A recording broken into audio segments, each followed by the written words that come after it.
Obinwannem Global Cultural Movement Foundation. Our mission: to restore the honor and dignity of Igbo nation and its citizens, to restore the pride of Ndi Igbo through the re-establishment of our self-esteem in the true spirit of love and support for one another, to ensure that our past trials and tribulations are turned into a glorious future, to rebuild the strength of Ndi Igbo through her bond of unity, to ensure that Igbo nation reinvent herself and get back on track in order to regain her pride of place in the world, to reinvigorate the ingenuity of Ndi Igbo through self-rediscovery and self-actualizations, to see that no Igbo child or citizen is left behind in the grand scheme of things. For inquiries, call Director Nwachineke Ugu Okechukwu, Ukraine on +380 975 221413, or Assistant Director Nwachineke Obiageli Okoli, America +134 720 86637, or Enugu Nsukka Branch Manager Nwachineke Chinedu Nnaji +2348 067 32114. Obinwannem Global, Ofobi Kanjaga.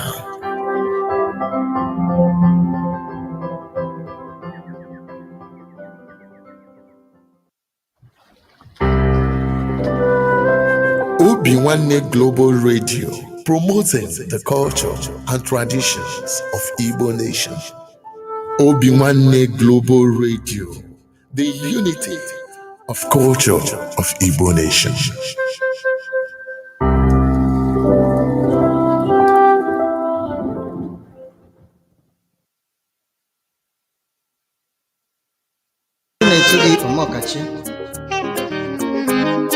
Mana mo wam na page amama masamasi.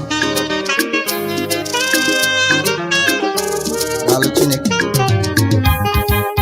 Amama masamasi. Chukwu kere igwe n'ụwa ibe amama masamasi. Amama masamasi. Onye kere igwe n'ụwa ibe amama masamasi. Onye jiri aja wepụọ mmadụ, oya di kokuite, iba mama masamasi, amama masamasi.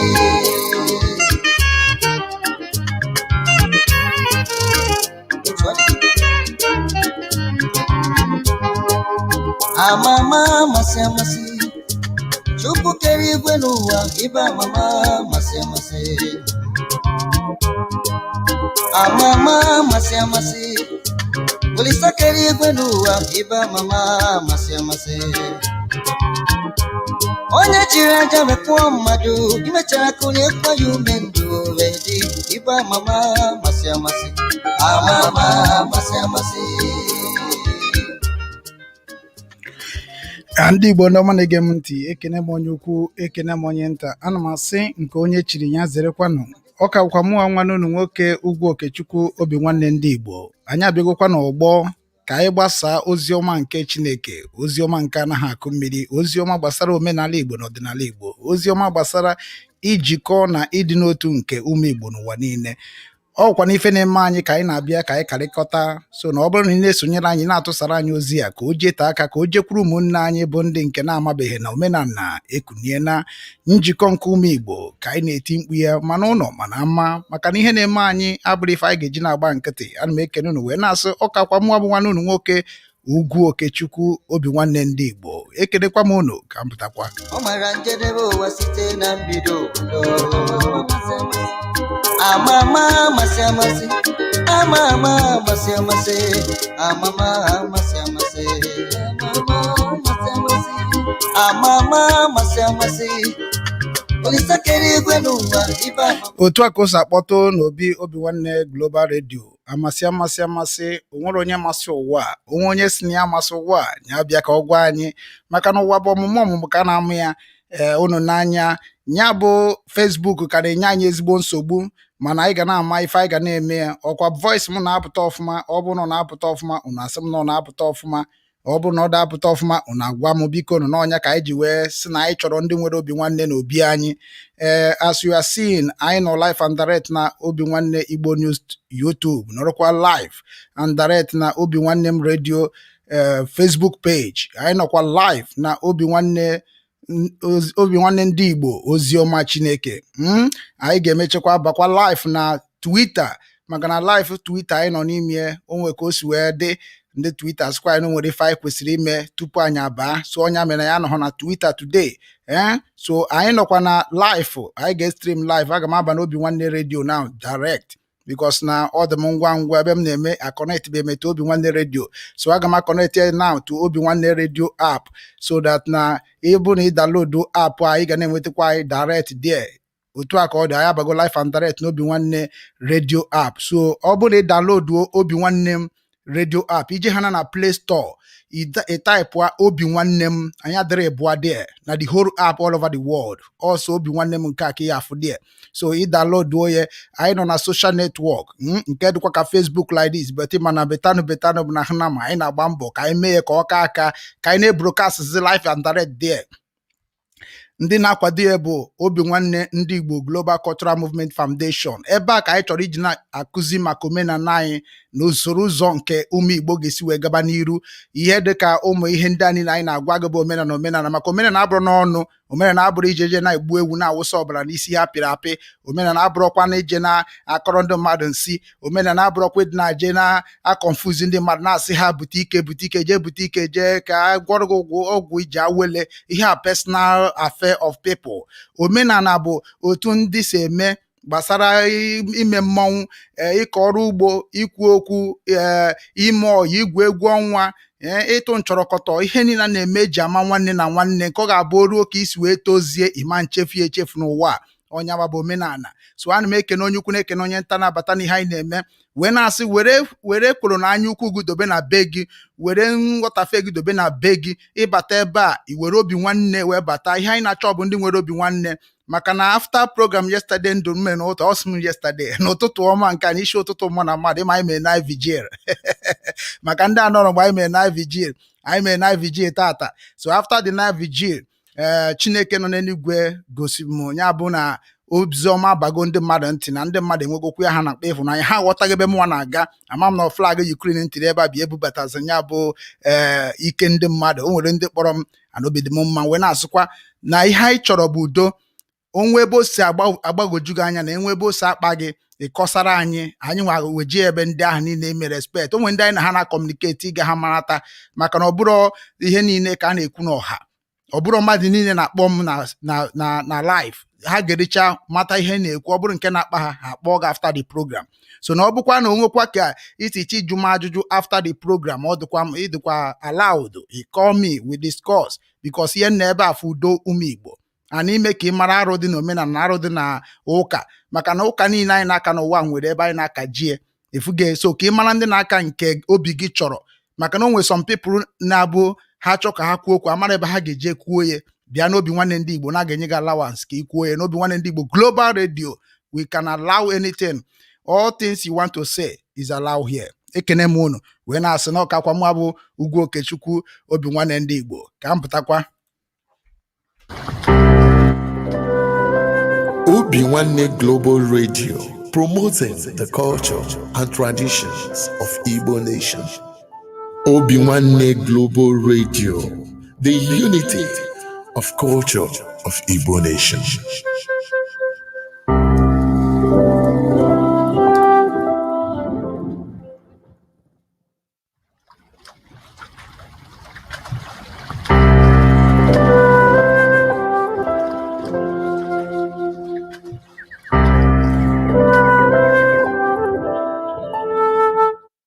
otu a ka ọ dị, ekene m onye ukwu ekene m onye nta wee na-asị biko ọ bụrụ na abata ị na-agbasara anyị ozi a maka na Facebook adịghị ekwe ka enye ala atụtụ other people but anyị na-akaba ahụ share ya not enough na our platform so ọ na-aga ebe tere aka so ana m asị ụmụ Igbo kedu ka unu mere na-adịkwa na mma ama m na unu dị mma ọ bụrụ na dị mma esi m na dị mma ị na-awọchị na-agwa ya bisa wọchị na ọ bụrụ na ị nwere obi nwanne ọ bụrụ na ị nwere obi nwanne na-awọchị na-agwa anyị dịka m si wee kwuo unu nkwa anything ọ bụla na-agbagoju gị anya n'ihe gbasara IPOB DOS and the family ime ka m mara aga m ezije nwuru ha ozi ka ha wee mara ihe dị unu n'obi maka unu nwa bụ ndị na-achọrọ ịbata n'ime ezinụlọ wee mara ife a na-eme maka mmadụ ada nọ n'ụlọ mara ihe azụ n'afịa ọ bụrụ na onwe ihe ọbụla ị chọrọ ịjụ m ọ bụrụ na o nwere ozi ọbụla ị chọrọ ka a pasịara gị ka ọ gbagoro na DOS gị mee ka anyị mara ma ọ gị mee ka national coordinator nke nọ na saịdị gị mara ọ bụrụ na national coordinator gada agba mbọ mebi na iziri ozi zie ndị DOS ọ bụla eziteghị ya ịkọmentịkwa ịgwakwa m na phone mụ amara the name of coordinator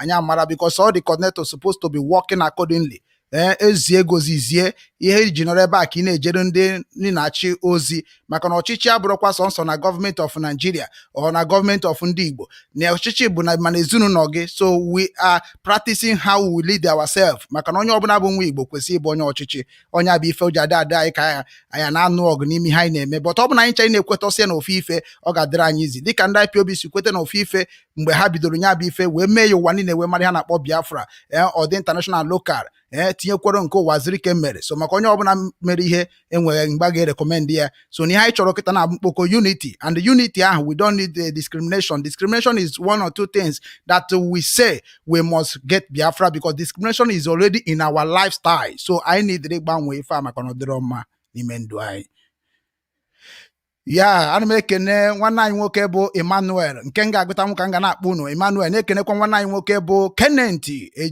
ejike mụwa ana m ekenekwa Nick NK Flora ana m ekenekwa nwanne anyị bụ Kenneth ejikekwa na-ekenekwa Oster Boy ịnọhọ mgbe anyị mere na vigil na-alarụrụ ụra wit ndị ọcha nke gị ana m ekene gị Oster Boy onye nwa bụ the spokesman of Obinwannem ndị Igbo Global Cultural Movement Foundation anaghị amafe aka a na-ekenekwa Maazị Exodus Chukwu Chibụzọ Charles ana m ekene gị Maazị Ugwu Okechukwu daalụ greeting from Finon owekwebe anyị anọghọ Chineke nyekwara m aka ka m kpọpụta nwuo anyị na-ekenekwa Steven Ume anyị na-ekenekwa Stella Obi Chimex afọ na-atọkwa m Chimex o nwere nwanne anyị nwoke na-akpọ Chimex ahụ nwanne achọkwara m ịmakwanụ the meaning of Chimex maka na ọ chi CHI nke a ka m gụtara ọfụma ma mes amakwa m ya o menere so ka anyị na-agakwa ọ sịrị we must continue and we move forward anaghị akụ ya ekwu na nwa anaghị akwa aga ndị Igbo aga ndị Igbo bụ ha si echekwa okwu ejiri aka ha doziere onwe ha ada etiri aka ya koja agbagoju Yoruba na Hausa anya isi na ebe anyị nọ wee mụta ife maka na anyị na-eme ndị mmadụ otu n'anya afọ ụzọ onye mmadụ ha na-akọ a sị na-ekebe oke amara ndị akpọrọ asị anyị na-ekenekwa Ima Ifechukwu Ifedinachi onye bụ Ifechukwu ka anyị chọrọ na Biafra Ifechukwu ka anyị chọrọ n'ala Igbo Ifechukwu ka anyị chọrọ na ndụ ụmụ Igbo n'ụwa niile anyị na-ekenekwa Oster Boy this the man people are waiting to hear the truth word nwanne eziokwu bụ ndụ anyị karịkwa ha n'eziokwu ịma na Chukwu akarịa n'anyị maka na Chukwu sị na onye ọbụla bụ onye nke believe na mụnwa ga na-ekwu eziokwu no matter whoever he be and what we swear in IPOB that no matter how truth stand you must speak it out ọ bụgo na nne gị na nna gị ka ọ mara you must say it because ọ ikpe amara ndị ahụ eji wee buru ha jebe mmụọ anyị na-ekenekwa prosper anyị na-ekene keep on of course adịmakwa akwụsị nkwụsị ọ bụrụ ọnwụ ọ bụrụ ikenguru agụ sị gị that na IPOB is his life na ọkwụsị ya na-agba ya ka anụ onye amara ọgbọ ya ana m ekene unu na-ekene onye ọbụla na-abata ọ bụrụ na-anabata nwanne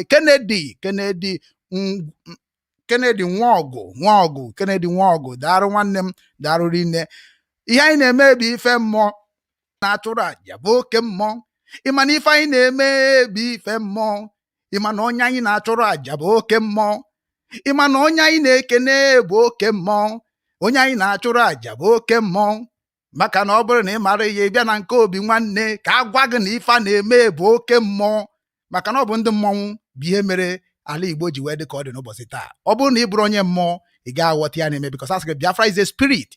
Biafra is a spirit because ọ na-ama ama.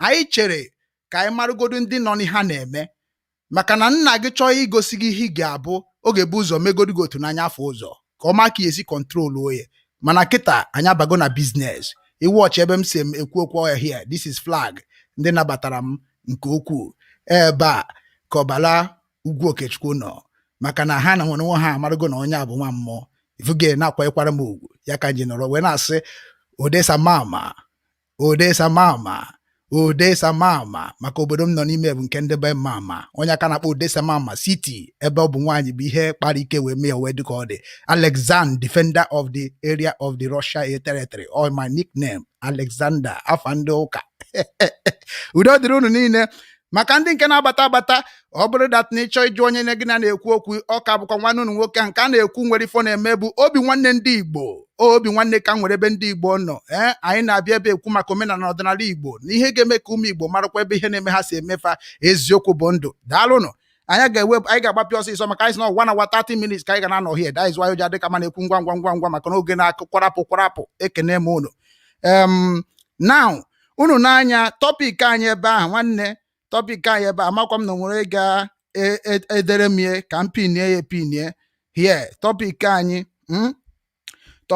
ka m chọọ ya topic anyị bụ maka Soludo and interview emere Soludo na BBC and interview emere kedu ya na-akpọ ya FFK Fani-Kayode ka m na-akpọta ya ọfụma so ka mmụọ anyị na-ejere anyị ije ebe ahụ ọnya bụ and also why we must not support nya bụ election a na-eme na Anambra because ihe anyị agaghị eji support ya bụ maka na nke anyị mere eme na nke anyị sọpọtụ onweghịrị anyị isi and anyị achọghọzi political talk anyị chọrọ ka amara ha ga-eme ka onye ọbụla bụ onye youth gụchara akwụkwọ ka o nwee ọrụ Obinwanne News Company today bidoro na-erube 2 years create go job about mmadụ 4-5 a na-akwụ ụgwọ minimum 45,000 naira n'ala Igbo ahụ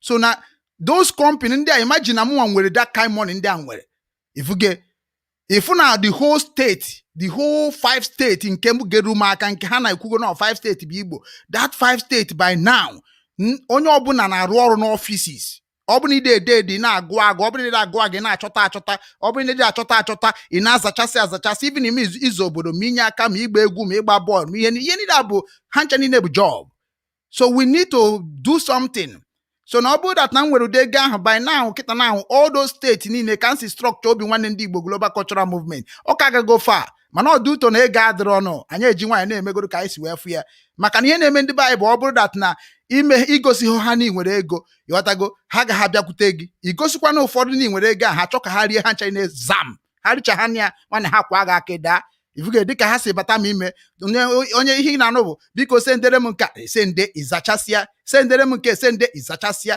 nwaanyị ọ bụrụkwa na ụzọ ka anyị ga-esi na-eme bikos na ihe anyị na-achọ ka anyị dozie were nwaanyị na-atụtụta ya na ebe ndị achọghị inye anyị ka anyị were aka anyị dozie onye aka na-akpọ human resources anyị nwa ga-eji aka anyị create a job anyị nwa ga-eji aka anyị dozie like otu akịta anyị na-ekreti job n'ime anyị all the youths niile ndị akpatara ego ndị a na-eklem na ha chọrọ development n'ala Igbo why can't you start now to be developing it as you can na-eme elite small thing nke ọ mere ime employ nke ọ ime employ ị na-eme employ iwere the system of ndị ọcha wee na control these people ọ bụrụ every time I na-eblame ndị gọọmenti na-eblame ndị na-eme freedom fighter na-eblame mana anyị niile buru ego anyị paak n'ukwu amụ ịchọrọ ọ ga-enyere anyị aka it cannot help us like that so na ọnya nwa bụ ihe na-ekwu na ndị a niile bụ ndị anyị na-agwasị maka no election na-enwere reason anyị ji ekwu ya ka ndị ụwa mara because na anyị ji ha kịta anyị ji ha ga-anụzi onu anyị ọ na ha n'onu anyị nwere onwe anyị akọsara ha ka o si dị anyị I believe na ọ ga-adịrị anyị mfe otu ahụ ọ bụrụ na anyị achọghọ ọ bụrụ na anyị mara the meaning of election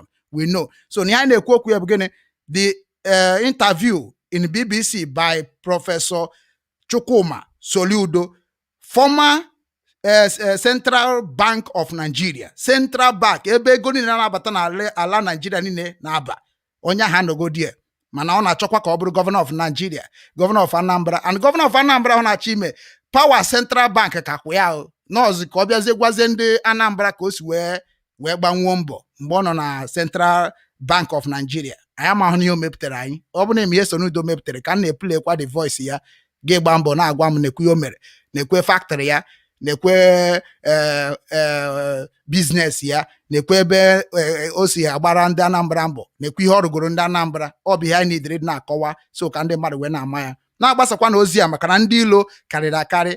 Ha nwa na onwe ha ga na-arịpọtụ the page ka ọ shut down.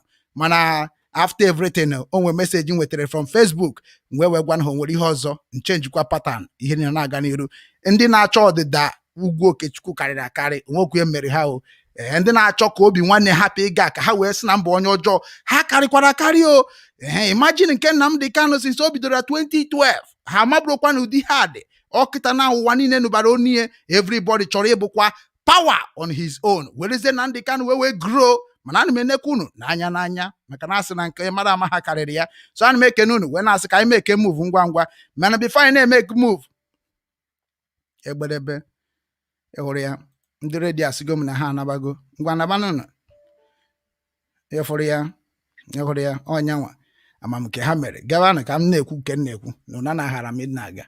Onye bụ those things ọtawa ya meme eji ha atụkwasị obi ma ihe ego ịntanetị ma ego YouTube, ego Facebook, ụmụ kịrịkịrị chenji ya niile nwere ya ji eme. Anyị na-achọ bụ ka anyị na-apas meseji ka ị na-aghọta na ọ bụ na Biafra bịara anya nwere ihe niile anyị na-eme. Anyị nọ nda people.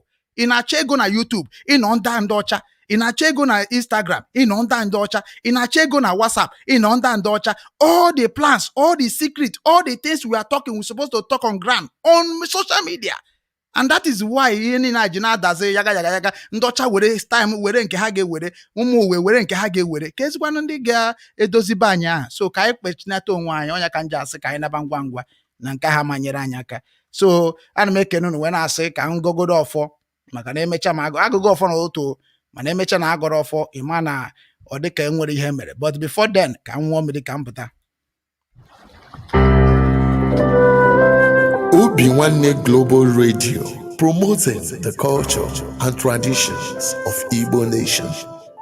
Obinwannem Global Radio, the unity of culture of Igbo nation.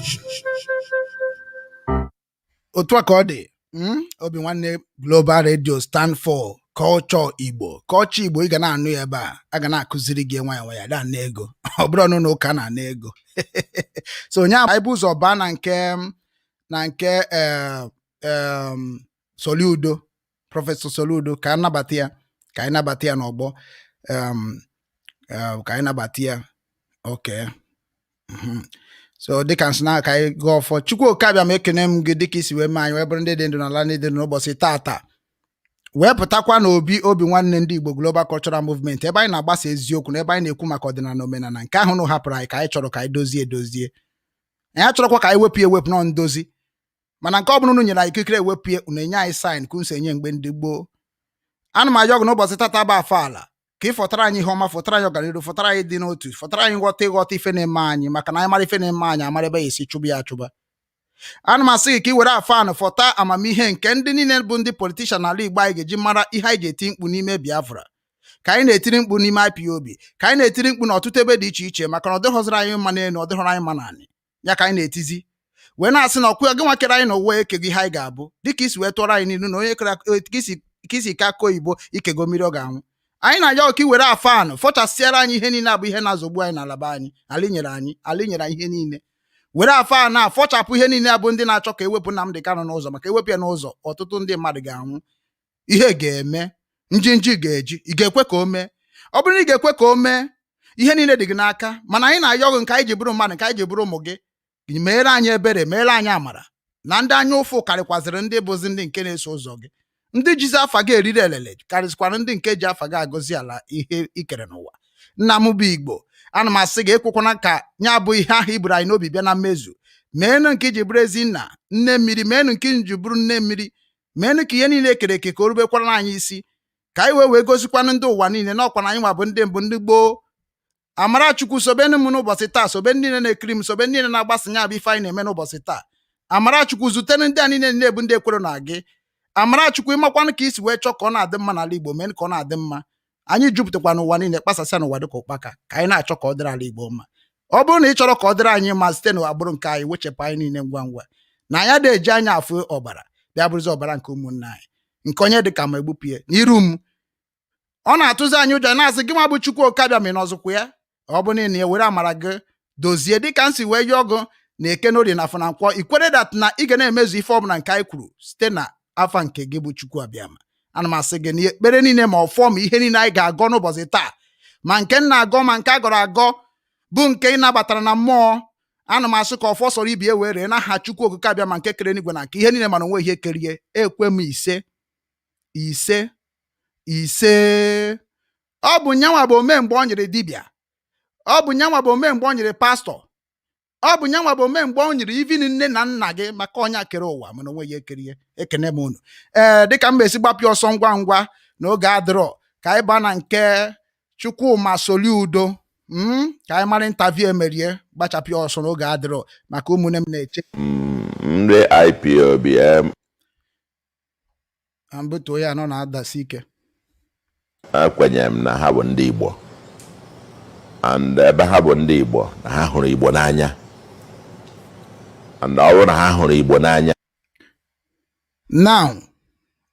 now ana m oke ọkwụrụ na n'ife na-ekwu because na mụnwa just wetuo ama m n'unu ga na ihe na-ekwu now geenụ ya ntị ọfụma na o nwere ihe nchọrọ ka unu ghọta ebe a maka ọ na-ekwuka onye a na-ekwuka onye a bụ ezigbote politishan ọ nwa afọ politishan ama m onye na-awọchi ya o kwuru ndị IPOB ekwenyere m na ha bụ ndị Igbo and ebe ha bụ ndị Igbo na ha hụrụ Igbo n'anya and ọ bụrụ na ha hụrụ Igbo n'anya ha ga-aghọta na onwe ha eme na election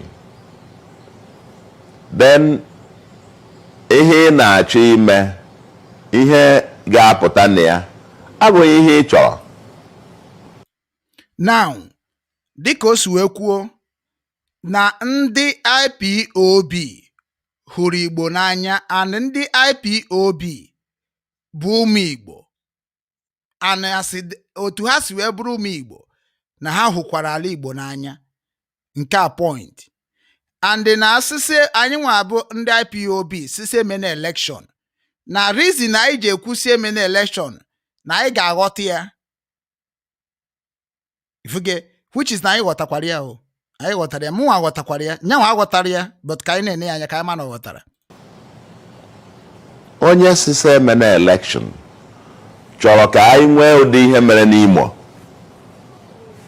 Onye sisi eme na election si ka enwee ihe mere n'Imo nke a bụ ebe mụnwa ga-agwa unu the value and the power of discrimination and why Biafra need to come today tomorrow, because discrimination in the life of politicians today maka Chukwu kere mụ na gị anyị zuzugide ihe anyị ga na-ezuzu na-abịakọ ọnụ wee cross in this year.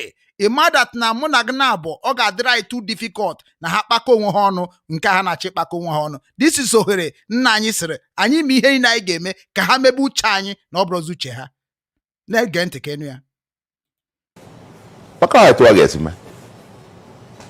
Kedu ihe mere n'ụlọ? Isụsa mana ịma ka esi mee ịma ka o si gaa ịma anyị na-akpọ ya ihe ndị Anambra na-ekwu kịta. Ngwa n'ezi anya o kwere ekwu ihe mere n'Imo ọkwa ịma na ihe mere n'Imo emego na Anambra steeti during Obianọ regime. Ọ bụrụ asị biko nu confirm on ya na this comment. Ihe mere n'Imo ọ bụrụ ihe na Anambra ka o bidoro confirm on ya ka anyị na-agwa na-ekwu n'eziokwu na time adịrọkwa na-ekwu n'eziokwu. Ọ bụ ihe mere n'Imo ọ bụrụ ihe mere na Anambra during Obianọ. Ịma na ọ na-abụ ha na-ekwu okwu a sometimes unu na-echete pass aga na-agụrụ abụ ndị a ihe Nnamdi Kanu ji karịcha ha n'ụdị ụzọ dị iche iche. Nnamdi Kanu na document every step of them maka na mụnwa mana otu akịta na nwanyị na-eti mkpu Biafra ọ bụ na ya bịakọrọ ọnụ ma believe na structure of Nnamdi Kanu nke nye nwa onwe eji wee make at everywhere bụrụ ebe na-afịọtụ maka Biafra today. Nwanne ọ ga-afịakwa anyị ahụ inwetakwa structure anyị ji wee kụgide mgbamgba wee ruo this level. Ọ bụgodị na mụnwa mara emie unu wee right ịchụpụ m now ifuge mụnwa onye ọzọ ma emie mekarịa mụ abata na-afụ ya nọ na-ememe karịa mụnwa and before onye ahụ na-abata mma afụ ihe eji wee chọọ ka etinye ọ na-abụ ọ bụ na ọ na-eme ka mụnwa bụ onye mebire before wee dobe ya aka n'azụ. Now Anambra state election during Obiano time nke ahụ anyị mekwara mgbe anyị nọ na Biafra anyị na-akụkwa ha mgbamgba ọ bụ na ọ bụkwa ha the same thing mere n'Imo ka e mekwara na Anambra. Ọ bụrụ asị gwanụ m ka anyị na-aga n'iru o kweghị ekwu ya ọ sụbara nso anyị na-akpọ ya ihe Imo ihe ndị Anambra anyị na-akpọ ya ihe ndị Imo all discrimination word dị ya. Onye ka IPOB said that we will not allow discrimination again in Biafra kingdom. Discrimination mean mgbe negodo Anambra negodo Imo negodo Anambra negodo Imo. That is it. Onwere ihe dị na law dị n'ọnụ onye. That means ihe na-eme n'ime agbasaghị Anambra ya na ya gbara obi. Ọ ihe ọ na-akọwara gị for the kind governor, kind coming governor that you people want to go and vote for. Imo nwe ihe gbasa gị n'Imo mana anyị nwa bụ IPOB na-etikpu Eastern region of Nigeria. Ihe o ji afịa Nnamdi Kanu oke ahụ kịta na Nnamdi Kanu si na ya ma mba politician at all kama na nya ga na-negotiate with unu nwa na ọ bụrụ na nwee ezigbote sense of people. Ifuge onye ka o ji adọ nọkọta ogunu ntị wee ji maka ka o wee metụ unu mma wee disappoint kwa the many millions na-esie because unu bi unu promise heaven and earth. Ọ bịazi oche na unu akwụgoro eziokwu unu achọgo ka unu gbanwee unu eme expect ka ya ahụ o sacrifice wee mee ọ mana ọtụkwa na line up of ife anyị na-eme mana unu bịakwa unu awụkwu ya na nke ahụ unu na ya mere n'ime unu na-emesi ya ọdịsị ka anyị nwere onwe obuzi onye ala ịmana ihe akụ na-eme ya si iche mamalọ onye ka nji si na-abatago m ka m gwazi unu na ọ bụ na ịbụ a very well university educated from Nnamdi Kanu, you need to stand for him now and speak exactly how he spoke. Because every time I put on social media, and I call him also, this is the reason why we say we need Biafra today, tomorrow, or they will leave from that seat. Nigeria. We are in everywhere. Only that remove that name called Nigeria before we can negotiate with anything. Now we see that no one here basragnimo. Watch Chukwuma Soludo is somebody rigorous na Central Bank of Nigeria. Now see that when he here basaria n'Imo be Imo. And ihe na cho ka imeze ka everybody bia together. Maka na obu n'Imo dị mma, Anambra ga-adị mma. Obu na Anambra dị mma, Enugu ga-adị mma. Obu na Enugu dị mma, Ebonyi ga-adị mma. Obu na Ebonyi dị mma, Abia ga-adị mma. And ebe ni na-adịcha mma, enwerezi onye oshi ga-esi n'ebe aba ebe a. Maka ije dozie sọsọ Anambra na Imo adịrọ mma, automatically ndị agụ na agụ n'Imo ga-abata Anambra wezigbo oshi. And Anambra bụ central of Igbo land niile. Ebonyi nọ na Anambra eme business. Enugu nọ na Anambra eme business. Imo nọ na Anambra eme business. Abia nọ na Anambra eme business. Anambra is like the heart of Igbo nation. And they are the ones supposed to be addressing and teaching and helping other states. Mana tudo na eme otu ahụ ka anyị gekwe ntị n'onu. Anambra na-ekwu kịta ndị Anambra na-ekwu kedu ihe mere n'ụlọ isụsa mana ịma ka esi mee ịma ka o si gaa ịma anyị na-akpọ ya ihe Imo ihe ndị Anambra na-ekwu kịta ndị Anambra na-ekwu na Anambra abụghị Imo ka ha mechara eme ihe ha hụrụ etu isi na anya dị ha ma ha nwa na n'Imo na ndị Anambra wee na-asị na Anambra abụghị Imo. Ị ga-echere ka ndị mmadụ ndị Anambra were aka ha kwuo onye ga-achị ha. Ọkwụna na afọ ya na na ndị Anambra ga-eche because na ihe akịta bụ political statement. I want to direct you people ebe m ji ekwu okwu a. Onye ka ọ sị na ha ga-eche. Otu mbụ onye Enugu na m na-eti ọnụ n'ihe Anambra because na anyị chere na anyị bụ ofu. which is not ihe na practice no Obinwannem ndị Igbo global cultural movement. Maka na obodo ọbụla nwere obi ọbụla nwere ka ha si eme, we understand. Mana anyị chọrọ ka anyị ghọta anyị chani na ọ bụ ụmụ Igbo. Ọ bụ na anyị chani na bụ ụmụ Igbo no ihe dị iche na ejemụrụ ụlọ na Anambra jere ụlọ na Ebonyi. Ịma na anyị ga na-ekwu okwu ga na-adakọ in unity. Onye mere na ọfịara ihe ezigbote arụ before the 5 state governor bịa kọọ na meeting. Nnamdi Kanu shout with the hey men what the thing turn Nnamdi Kanu go bịa na ekwuo. I'm so happy they make a great move. Now ọ bụrụ na ihe ọzọ nchọrọ ka unu tụọ aka here now, that guy bụ onye Igbo na-eme interview ka unu na-afụ ebe ihe na-eme anyị si eme anyị chere na ekwesịrị ịbụ a journalist and a broadcaster today. All of us, that is why nna akụ ya mgbamgba na my own. Kuba na nke gị ayada ama aka. Iburugodo 2 million na-follow gị, I don't care. What I care na ọ bụgodo ofu onye nụrụ oziọma from me, learn something from me, I'm okay. Maka na otu nsa amụkwa na nke unu ka nsa amụkwa unu sa amụ na nke m. Aka ni kwa kekpa kwa kani. This guy nọ na BBC bụ onye na-eme interview because BBC na Lagos State adụghọ powerful ka o si dị n'ala Igbo, which is na BBC nwere mission na Igbo land. Na ebe dị powerful, ebe na control ihe dị na-eme na Lagos bụ na Channel TV or AIT. Now, anya na this guy na-eme interview, cheke nke ahụ, ị ga-echeke nke a ga-eme onye a na-akpọ Channel TV, nke ahụ na-akpọ Shehu. I watch interview this guy here. I watch nke Shehu ngeti ebe a. Ka ịfụ ihe a na-akpọ professional journalist. And that one Yoruba, they use the same Channel TV to help Yoruba people.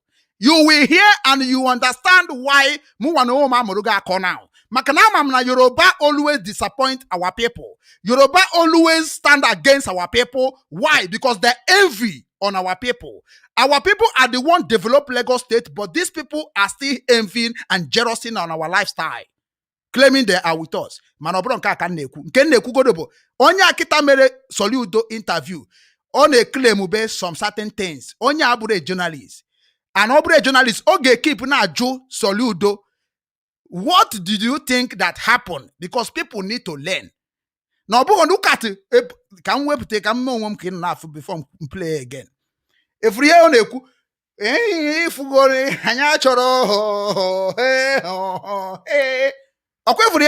a grown-up educated Soludo name address to the world. He made the whole world address. When I made is it educated man?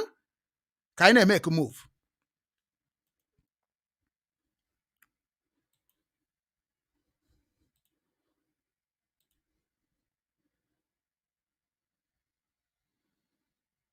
Ese mena. And when I talk esi me that day I got a result. That good normal say so. I will go to Madise, but I will get to I got a result. If mgbe onye journalist ya, if you're a journalist ya nyere aka complete ye. If you're a journalist ya nyere aka obrugodo mmadụ ise, that means unu na support corruption. That is what I understood. My BBC my Soludo na support corruption. Na obru mmadụ ise na ga-atụ election. Achọm kunu na aghọta the reason why we are agitating. Maka my job. Negekwa na ntị.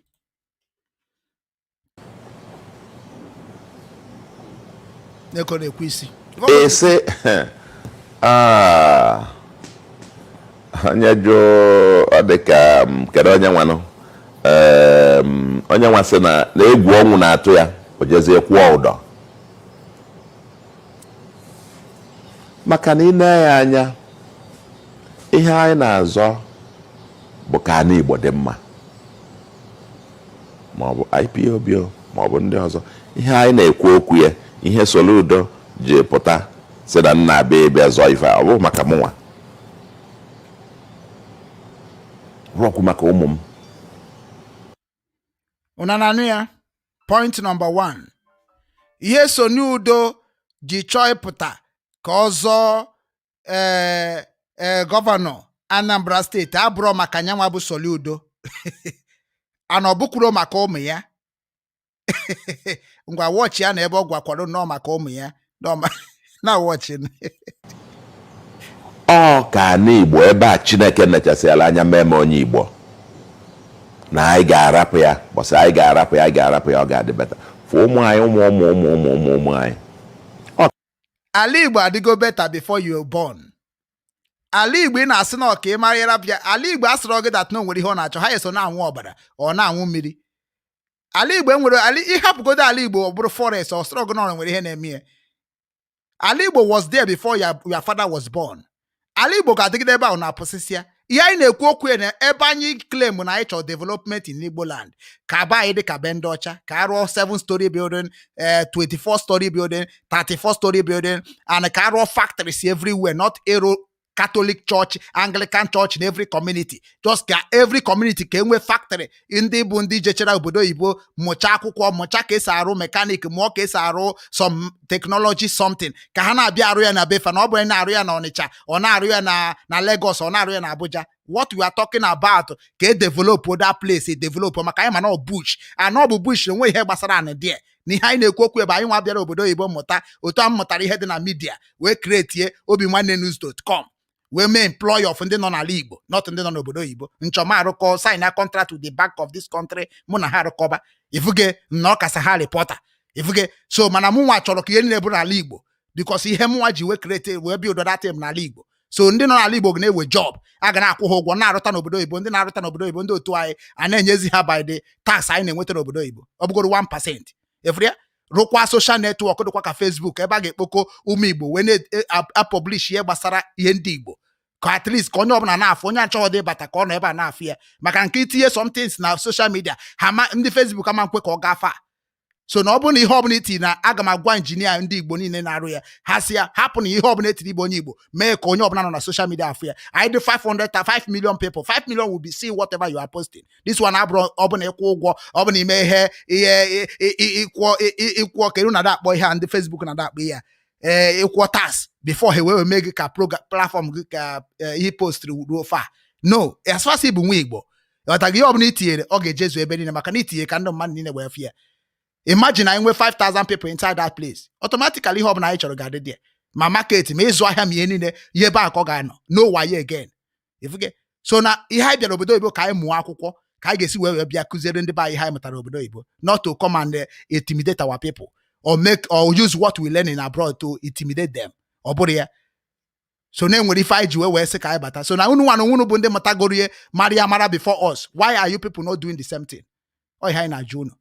Ka n'Igbo dị mma ọ ka na Anambra dị mma ka ụmụaka anyị nwere ọrụ ka ụmụaka anyị nwere ife dị fada akpa onye bụ ife mkpokọta ife a niile mgbe ị bịa sị efuru ihe ahụ o kwuru m gbara gị sị na ihe ọ na-achọ ka ọ bụrụ gọvanọ n'ọka ala Igbo dị mma ala Igbo included Imo steeti mana before na-ekwu okwu nyanwa ji aka ya wee sịkwa gị da anyị ha ma bụrụ Imo mana ihe ọ na-ekwu ala Igbo ọ bụrụ ọchọ nya na-ekwu ka Anambra m dị mma ka Anambra m nwe ọrụ ka Anambra m so ha meziri ihe a ha na-eme na-aghọta na nka ndị a si destroy ya anyị in a political talk. That is my concern. Efu na ihe niile ọ na-ekwukwa bụ ife ahụ kwuru kịta na ọka obunata factory ka ebunata development ị na-gwazie m today ụmụnne m I want to just tell you people one thing na-agbaka m isi now. Today Obiano nọ na seat ahụ Obiano no sit here. These people don't want to help Obiano so that Obiano will perform well. Why? They want Obiano ne bigariaka ka ha we nwe ihe ha geji we me campaign. Now what an ndị anako ama m hofuma. Now otu akita no na POB some principal officers are not doing well. One shake. It is the same thing in every government. So na oburu na IPOB abia ha gbasi ike protect their territory. People bundi mara ihe ha na-eme matagori ha na-eme ga-eburu enu wa. It is normal because na inanya if that na ihe na-egbu anyị bụ na ya da agwa ndị exactly what we need to tell them and onye na-agwazi ha exactly what they need to hear bụzi ndị nke ụmụ mmadụ na-achọzi ka egbuo today tomorrow. So na ọ bụ na ya nwa onwe bụ onye eziokwu ihe ọ ga-ekwu mgbe a bụ na ụmụ m na ihe njichi ba gọọmenti bụ maka na ụmụ m lidiri dị na-arụ ọrụ na ọ bụrụ so n'obodo oyibo ka a ga-arụ maka o ji wee kwuo na ọ bụrụ maka ụmụ ya maka ọ ma na ụmụ ya nọ n'obodo oyibo so mana ọ bụ na okwu na alaikụrụkwana m ka ụmụ m si agụ akwụkwọ n'obodo oyibo ma ọ bụ na-eme n'obodo ọ bụ obodo oyibo ka ha ga-atọ ifuge so na nna aba ebe a ka m rụọ n'university ka m ihe dị ona ihe dị ona mana ime ihe ọ ga-ejikwu ya ime ihe ọma njikwu ya maka na Soludo nwere ego ịrụ powerful university in Igbo land na Anambra. Soludo nwere money to build about almost 10 or 15 factory gonna generate a revenue na Anambra. Ifuru ya mana o kwuru side aha ịghọtago ejusi ekele nke o mere eme but due to na onwe ndị na-akpọ ha ihe dịka ha talk show jụọ ha a critical question jụọ ha ego na ha nwere jụọ ihe ha ji ego ha eme jụọ ha business ha na-eme jụọ ha ebe business ha na-enyere obodo ha aka ịma na ha ga na-ezuzu ezu maka na ọ dị media n'ala Igbo ha silent gị onye ka ha ji enwe freedom to talk whatever they want to talk. Iwepụta ọ bụghị 6 emere election Anambra ọmadị n'iche nọ onwe ka ị ga-emesi ya kpọsị ya akpọrọ the police and army wụsa ife a ọ bụrụ mmadụ ise tụrụ ya somewhere akpọ result maka na ọ dị emebugo mbụ na 2017 ya ka m ji ekwenyelụ m na mgbe oge lụelụ na ụmụnne anyị ndị IPOB ga-aghọta famala ife fama ife mana akpa ya akpa a ga-akpa ya akpa fama aghọtakwuo ife dị at stake na ọ bụrụ ugoro akụ inu ọ bụrụ ife ọ na-ada na ntị ka ọ na-atọ a ga-enwe election na Anambra. Now watch your statement o make there contain also na ha ga-aghọta ya na anyị ga-aghọta n'oge ahụ ruo emi ha jikwu ya ebe a ka ha ghọrịrị Nnamdi Kanu ghọrịkwa our people. This thing ha na-achọ ha si na ha chọrọ inner caucus to go and discuss with Nnamdi Kanu. Ka ha gwa Nnamdi Kanu ka akwụsịcha sit at home na ha ga-enyere ha aka mgbe ahụ ewerekwa abalị ibe wee kpọta ya na court wee mekwa bail lụọ ya so Nnamdi Kanu pụtazie kịta o were the promises of what they discuss agbazi anyị nwasị anyị nwanne na ka anyị mezie ebere ma ọ bụ ka asị na anyị achọghị sọpọ onye ga-asọpọtụ ọhịa Nnamdi Kanu kwuru then ọkwa ka o mezuo nkata ha na ha kpara mana after everything ọ na-awụ ha naanị so na this one we can never ọkwa the same thing ke mere during the Peter Obi and Goodluck Jonathan because ọkwa he the same thing na na-akpọkasị ya na phone biko mee nka na emekwana otu a na-enye na ọ ga-abụkwanụ problem n'ebe anyị nọ na nke a na-eti ihe election ka ewepụgodu nke bụ Buhari cha na from Goodluck Jonathan with nwanne gị nwoke na a ga-enweta Biafra ngwa n'ịma na ọ bụrụ otu a ọ ghọtakwu ya now onye mere eji asị na Nnamdi Kanu rụkọrọ with Atiku because na our leader always want peace, want negotiation with these people. Man, not about negotiate with them like a leader, like like elder. Ndị abịazie he call you overheading. The thing now baka yisi. Man, no half of the game. Makuna no the answer. I know the same thing I call eku now. Makao the gotion he make go move. Had you made that nonsense gathering with the Ike Kuremado, Abaribe and co. That move, Kajan at the prison, Imoto Anya they are too smart. And my Gwabi man, they cannot go everybody in the whole Biafra struggle. One name one with a spirit in Jaman mad where. Yeah, bro, I lead them this and that. Now, these people, had you hold on Nnamdi Kanu whole stage. Kogwanya go if we anya. Mbosaiga afia.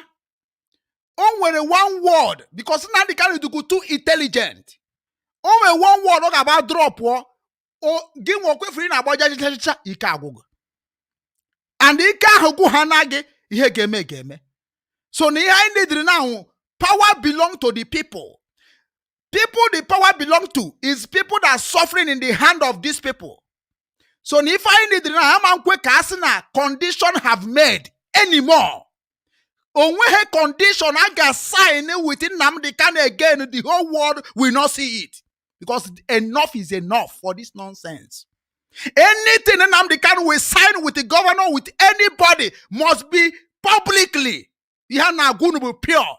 Ebe nkwu ka na-akwụ.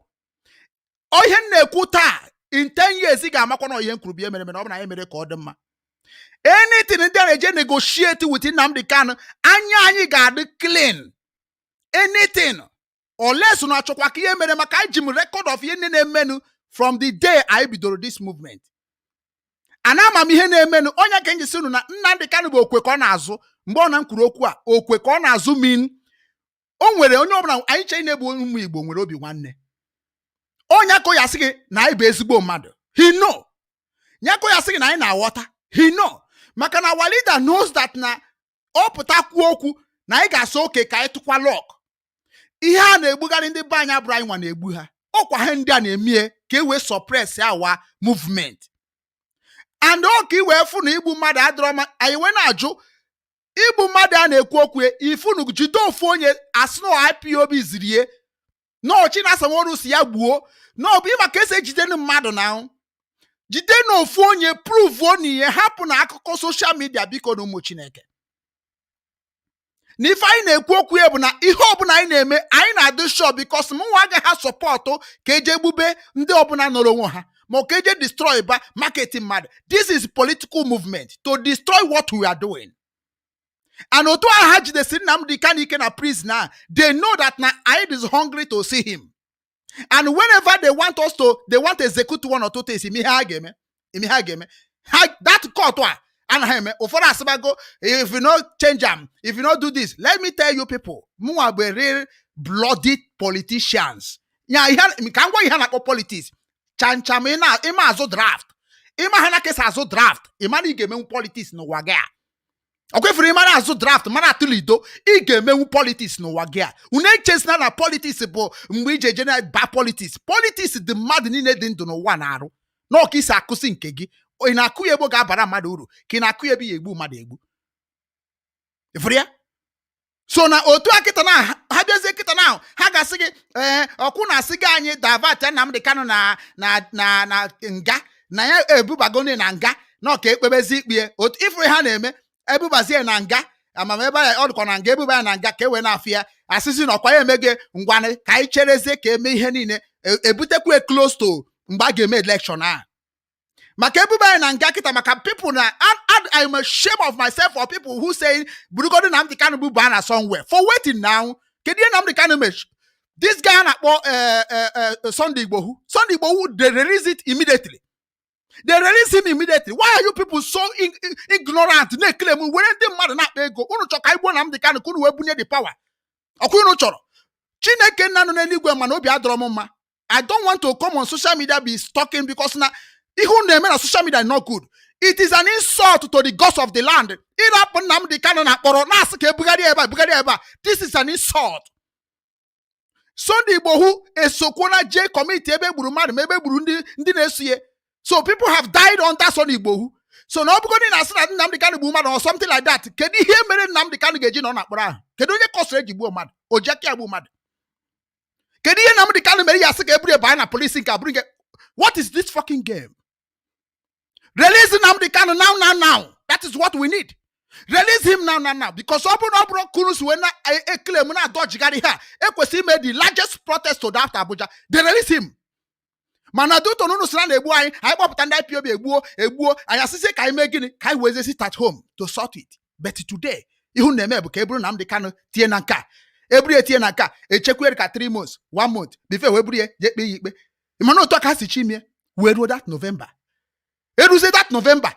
Edu kwa se ba kita na acho ofu 1 or 2 nonsense this allegation and a video and ekpokota se. I watch if na Joy Ibokwe says something that my spirit say here.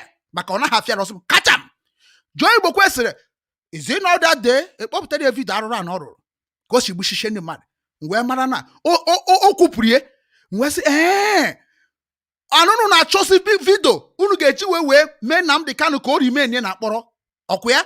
Onye a mere ọ dị ka video na-eweta agaghị atọch with international community. No proof like how it happened. Ha wee na-achọsi the gullible people na-enwere brain ka wee claim o si ha je egbusisi emebisie ne ka ha weta nwe video ha ga-egosi international court because Nnamdi Kanu case abụrụ n'ordinary. Oh, unu nwa bụ massive people na-follow Nnamdi Kanu ka anyị na-ayọ na ha anya nwa n'onwe bụ Nnamdi Kanu. Unu love for Nnamdi Kanu. This is the time for you people to stand for him. Show Nnamdi Kanu educated, education more.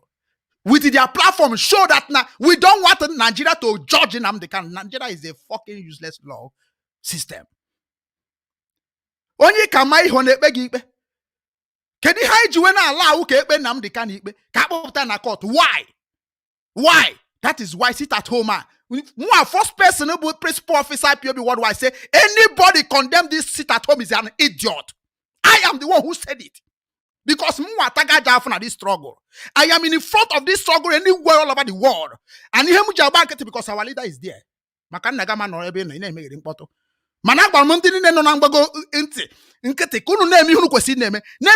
People what our leader stand for and what we sign for. We did not sign to go and negotiate with the fucking useless law court in Nigeria. That's why in US soon, you have to be bringing us a clear information.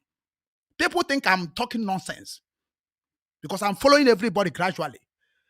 When it will happen, there is a 3 prophecy Nnamdi Kanu made. I will remember you people today.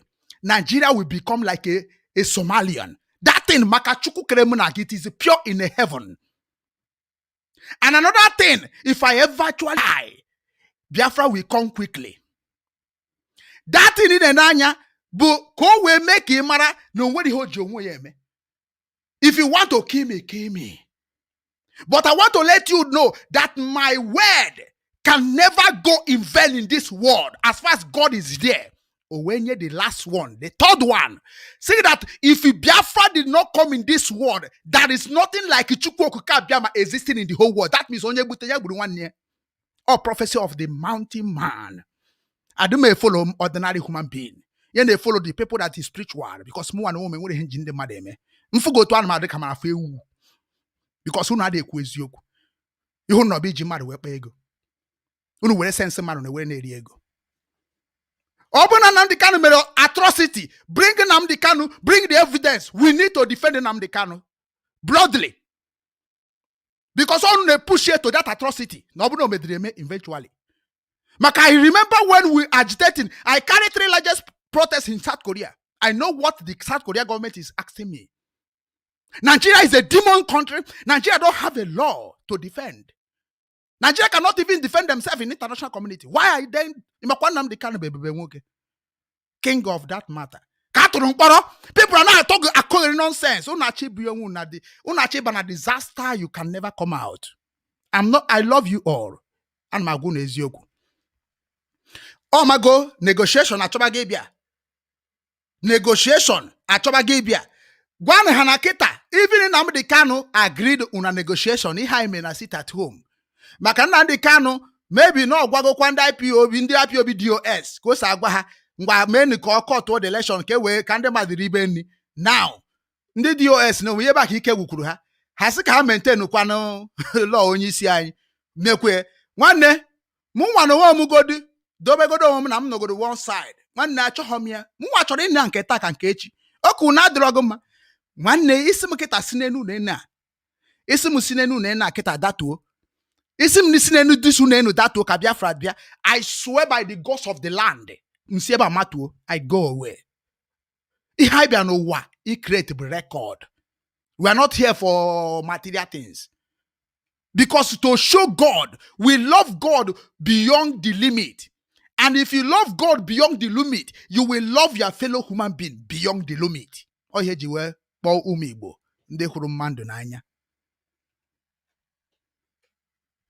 How many of you can do that? Now they cannot know why they tell you that the Biafrans, IPOB are monsters. Nnamdi Kanu cannot stop us again. Nnamdi Kanu onwere ihe ọma na ọma nkwuzi again with his mouth.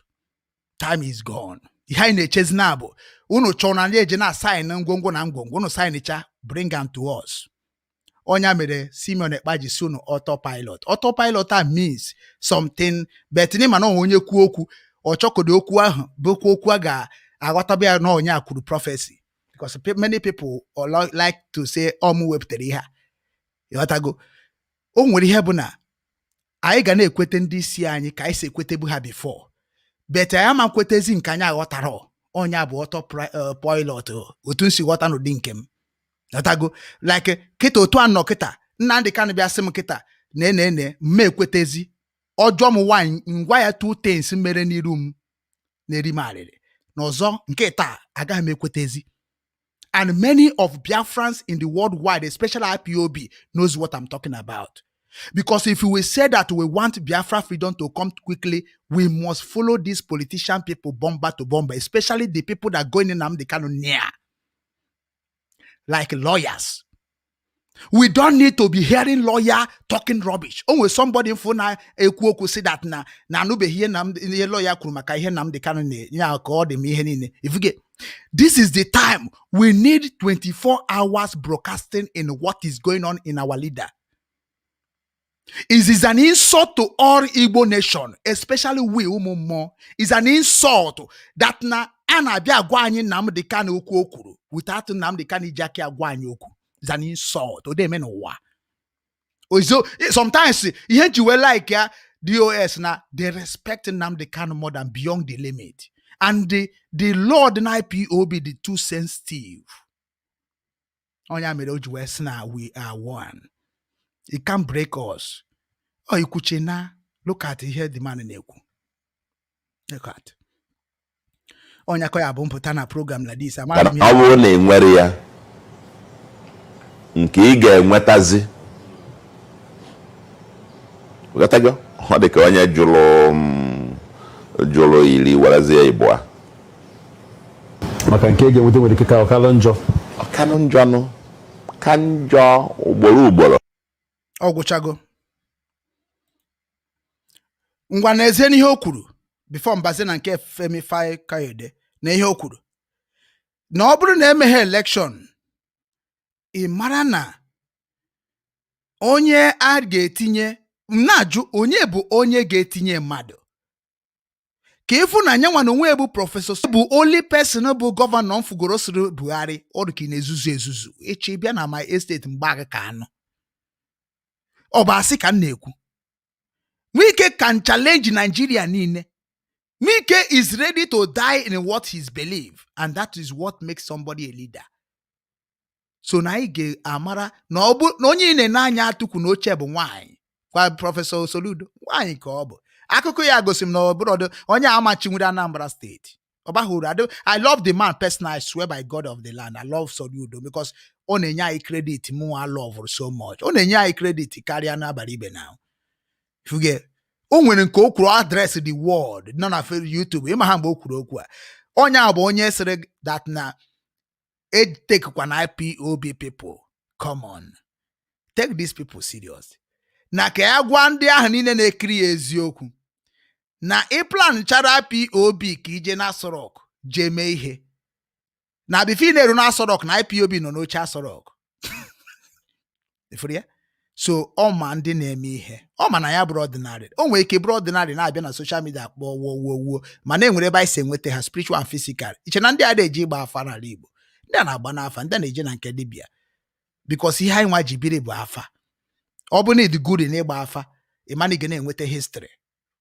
Na-abụrụ mmadụ gwara gị ka mụ asị enweta nke m. Ọ bụrụ that na-edu ha good in catching history. Ịmana ị na-ejezi na ndị na-akachi ya. Ọ ndị na-akachi ya bụ ndị na-agba afa. Afọ ị na-anya na-ekwu n'ụwa, if you can remember the past so clearly, afa ka ọ bụ. When somebody told you, tell you, hey, nwanne m, enwe problem. Ihe ọ ga-ajụ gị, what kind of problem? You see that na ebe m na-arụ ọrụ na company.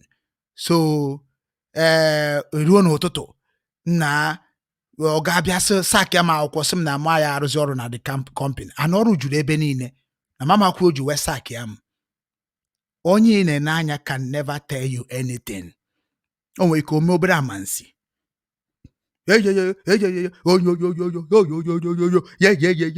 Onye kwunu dị na company ahụ.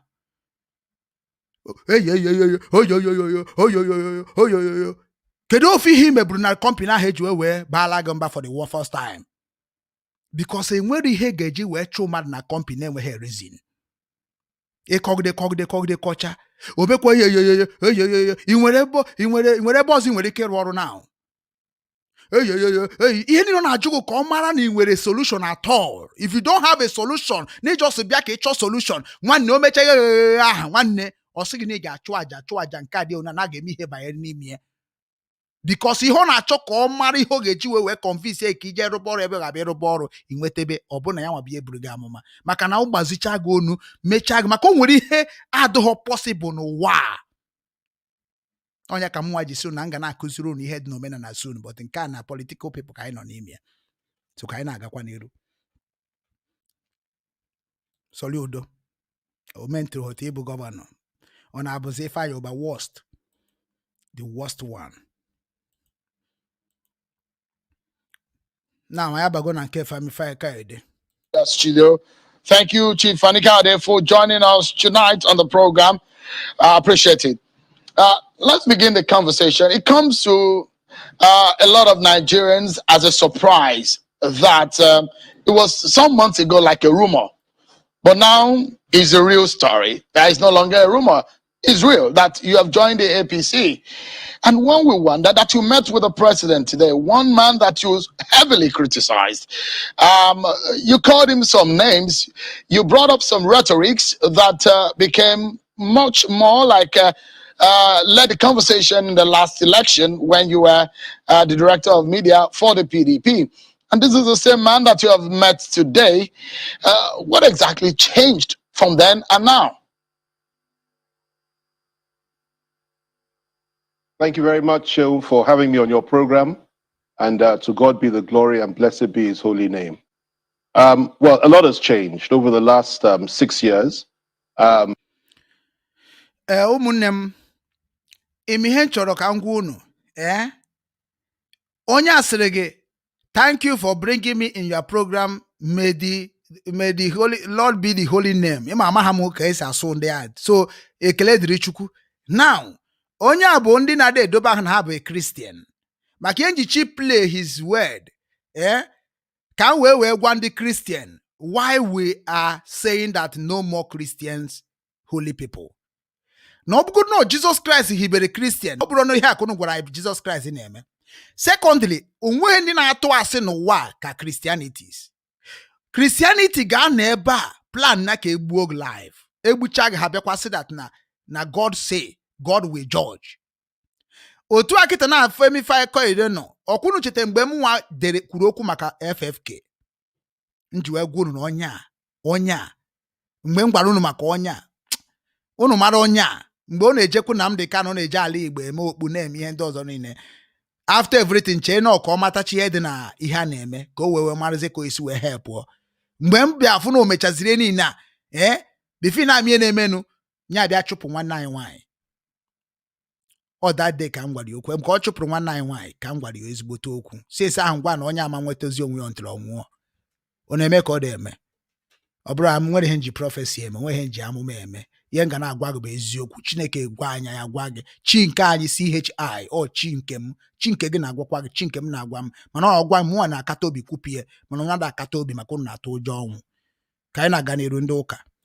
And it is important that we make the right choices and the right decisions at the right time, precisely if we feel as if we are being led by God to make those choices. I make my choices. I owe nobody any explanation or apology other than my family members and other than my God. And I know that I'm doing the right thing. The most important thing make decision on his own mgbe ọbụla ọ chọrọ ya na ndị nwere ike itinye nwanụ na okwu okwuru n'ọnụ bụ family ma ọ bụ God. So na gị nwa na ọ bagoro president is today ma ọ ba any position nwanne enwekwa matụ si ọkwa so family so na-aghọta na ndị a maka kịta anyị pụtara ndị a very well. Na-ege ntị. For me, and I think some will appreciate this, is that there is no point in having any principle without power. You must have power in order to ensure that whatever principles you enunciate, you can effect them. Without that, you will simply be talking and nothing will change. I've discovered over the last few months. Una frio kwuru achọm m ka unu mụta ihe ebe ahụ na ọ bụ na inweghị power the principle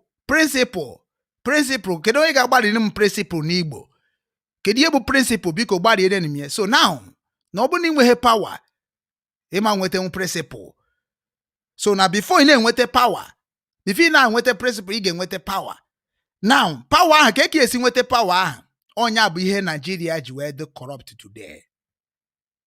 Ifuru ya? So na ọ chọrọ ka ọ baa na ndị na control the nation now, whether good or bad, to gain his own selfishness interest.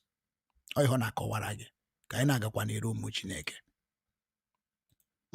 That I can work very closely with people within the APC and elements within the government to effect a change. And we've done quite a lot of that over the last few months without me even joining the party. And it has been very effective. I've collaborated with many people within the party, many of the governors in the party, and I will continue to collaborate with them, even some outside the party. But the most important thing for me right now is this. This country, in my view, is on the brink of war. It's on the brink of disintegration. And we have to join forces, all come together, set our differences aside, and ensure that we build bridges of unity and peace, and ensure that we pull ourselves back from the brink and fight those, mainly from outside this country, that want to destroy. In what you na agwa now, ne onye iho ji ba APC now. Ka fight ya, o nwere ko imana ya nwere ike na achọkwa 2023 presidency. Now, watch your statement or drop. He all very important need date to you now. No boss on the pastor na agunu prophecy. Also that na n'ihe ji ba party n'ihe ya ga-eji wee ba na ebe ọ ga-enwe power bụ ka o make sure na ọ kwụsịrị ndị na-enye this country nsogbu ka ndị na-enye the country nsogbu now. Very important message. Biafra nke oyi nwoke bụ Nnamdi Kanu o ji anara excuse. Now Sunday Igbohu nke oyi nwoke o ji anara excuse. And remember mgbe onye agwa gị na ọsọ i break this country be the best. Mana kịta ọtọnugo okwu niile onye akwụchara ogosigo na ikuku ekugo afụgo ikie ana nwere ebe ọ na-eje ogbugo karịa ya n'ọfọ ndị ga-ekwete ndị agha ekwete nwere ike na-efolo ya ọ na-ezuzugharịkwa. Aga m afọswọd ya wee jee ebe ahụ o kwuru okwu maka na mụ ama play bie ka nje ebe ajụrụ ya ajụjụ ka na-aba values. But let me put this to you. I'll repeat what I said earlier. It is the party that has changed. The party has changed, not me. And this time. And I will never join them no matter what. And your philosophy, and perhaps the reason why we are. Genu ntị ọfụma na this one. Nke a ka m chọrọ ka onye ọbụla anụ. Ebe a ka ọ gbasara Christianity. Ebe a ka m ji asị why Christians lie too much. Makana the lies this man lied to the world and the whole Nigerians deserve ronya o man tetezi echi na obu na onya na enwere ezigbote Yoruba believe na Yoruba all those things believe na ekpugari okpu ndị red kpuo nke Igbo kpuo nke Yoruba na claim kpuo nke ndị Hausa ebe na eme political ambition. Watch ya no question ajụrụ onye ọkwa otu aka ndị pastor ji atụ asị otu aka ndị reverend father si atụ asị etu aka many of them si atụ asị ya ka ha ji agbara m ọsọ unu gbacha ọsọ unu ga-eji aka unu kpuo ihu naanị maka na ndị ụwa marụghị ihe especially Nigeria na ndị bụ ndị oduduwa arịwa Biafra ha marụghị ihe. That is why o ji atọ m ụtọ maka na ihe ha na-emegoro m gosi m na ha awaga anya ị gaghị erinwuzi ndị be anyị n'ihe ahụ and all the very very good mana onye ọbụla akwụba aka ya ọtọ ka anyị gee ya ntị. I have to take up some of the things that you have said. One of the things that you said in the past, in 2019, for example, your words, in your own words, you said, I would rather die than join the APC. Very well. In December 15, 2019, you said, and I quote, I'm committed to opposing the APC and those that are in the ranks for the rest of my natural life, and I will never join them no matter what. End of quote. In fact, for those talking about your defection at that time, you told them, you said it was false and insulting. Before na-asa ihe a, before na-asa ihe a, enwere ife nchọ ka m gwa unu now. Enwere nchọ ka m gwa unu ka m were face m gwa unu ya biko unu. All the very very important. Ọnọdụ otu a kịta m nọ kịta na-achụ Biafra to come. And kemgbe 2013, I promised the gods of the land, not even Nnamdi Kanu, not even DOS, mụnwa especially nwere iyi nwụrụ, nwere ọfọ nwere aja nchụrụ n'ịba n'ime IPOB. So now, ihe mere o ji adị ka mụnwa achọghị deviate. Now, I just recover with the politician of my people, or recover with the people who love politicians, so that I can get money, I can get a help, I can get a connection. It's because of that oath I took for my God personally. Makama mnabu monya mama n'otu Nkwọ Ọnịcha. Mara ma bụrụ ya mama na Ukraine, bụrụ ya mama na Lagos. So nsi na ọ bụ na mbata n'ihu akwụkwọ maọbụ amara na nso achụ ihe a. Na ndị nne m na ha mee politics ga-adịkwa against me because na meche m water na what the Biafra stand for be division of Nigeria. And division of Nigeria, mụnwa mana ọ bụrụ akam case. So I have to do one or two sacrifice before I enter. If you get so now obviously kita na mma ihe mere for myself to enter this Biafra struggle. Maka ọtụtụ n'ime unu abaha ka isi ba. Maka mgbe anyị bara ọ dị too hot. Now mpụtazie kita mbịazie si that na over maka na ihe nwụrụ mgbe ahụ na-adị shake m ije even nara somebody onye ko ya bụ na-agwọ m ka buru ibu fọdụ na-akọ eri nonsense Nnamdi Kanu esero Nnamdi Kanu anọghọkwa na my life nwa m ihe mere life m wee baa wee kpa ike mkpara nwe onye jidere m even any old thing mere nobody hold me in abroad everything na-agasịrị well.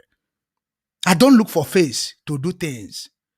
So na ọ bụ na mpụtazie kịta otanse over my dead body to be with Nigeria again, to work with Nigeria again.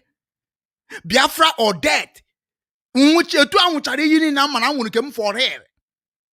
Mpụtazie jezero kọbakwazie with Nigeria politician ka o wee udo wee dị na Nigeria. So that means na all those things m kwuru ma ihe niile gbara mbọ ma ihe niile abụgo waste and the God will not spare me because I'm a fool. Eji m onwe m wee ma example. Onya me some people say no bago sabo, which is not no kpọrọ sabo. Kam kutu nkulo down. Ihe ni na go control in heaven. Kampata no ye ju egwa unu okwu abugin because na unu che na life be common. Life is not common. What common is your death is common. Man, life will get the difficult and the big process. And obri na got a process of a journey, and you don't understand the road to go to the journey. It gonna be a problem to people. Onya menjada gu no ku one word. Sigi na onye na amaghị onwe na amaha chi ya bụ na ịmaghị onwe gị. Ịmara chi nọrọ gị ụwa. Ịmara chi na-ejere gị ozi. Ịmara chi kwesịrị na-akpọ na-abụrụ Jesus Christ. Ị ga-abụ a problem to people around you. Maka ọ bụ na ịma onye bụ na ihe bịara ụwa ime, ị ga-abụ a problem of people nọ n'akụkụ. Otu a na ama m ihe m bịara ime n'ụwa, ana ama m onye mbụ.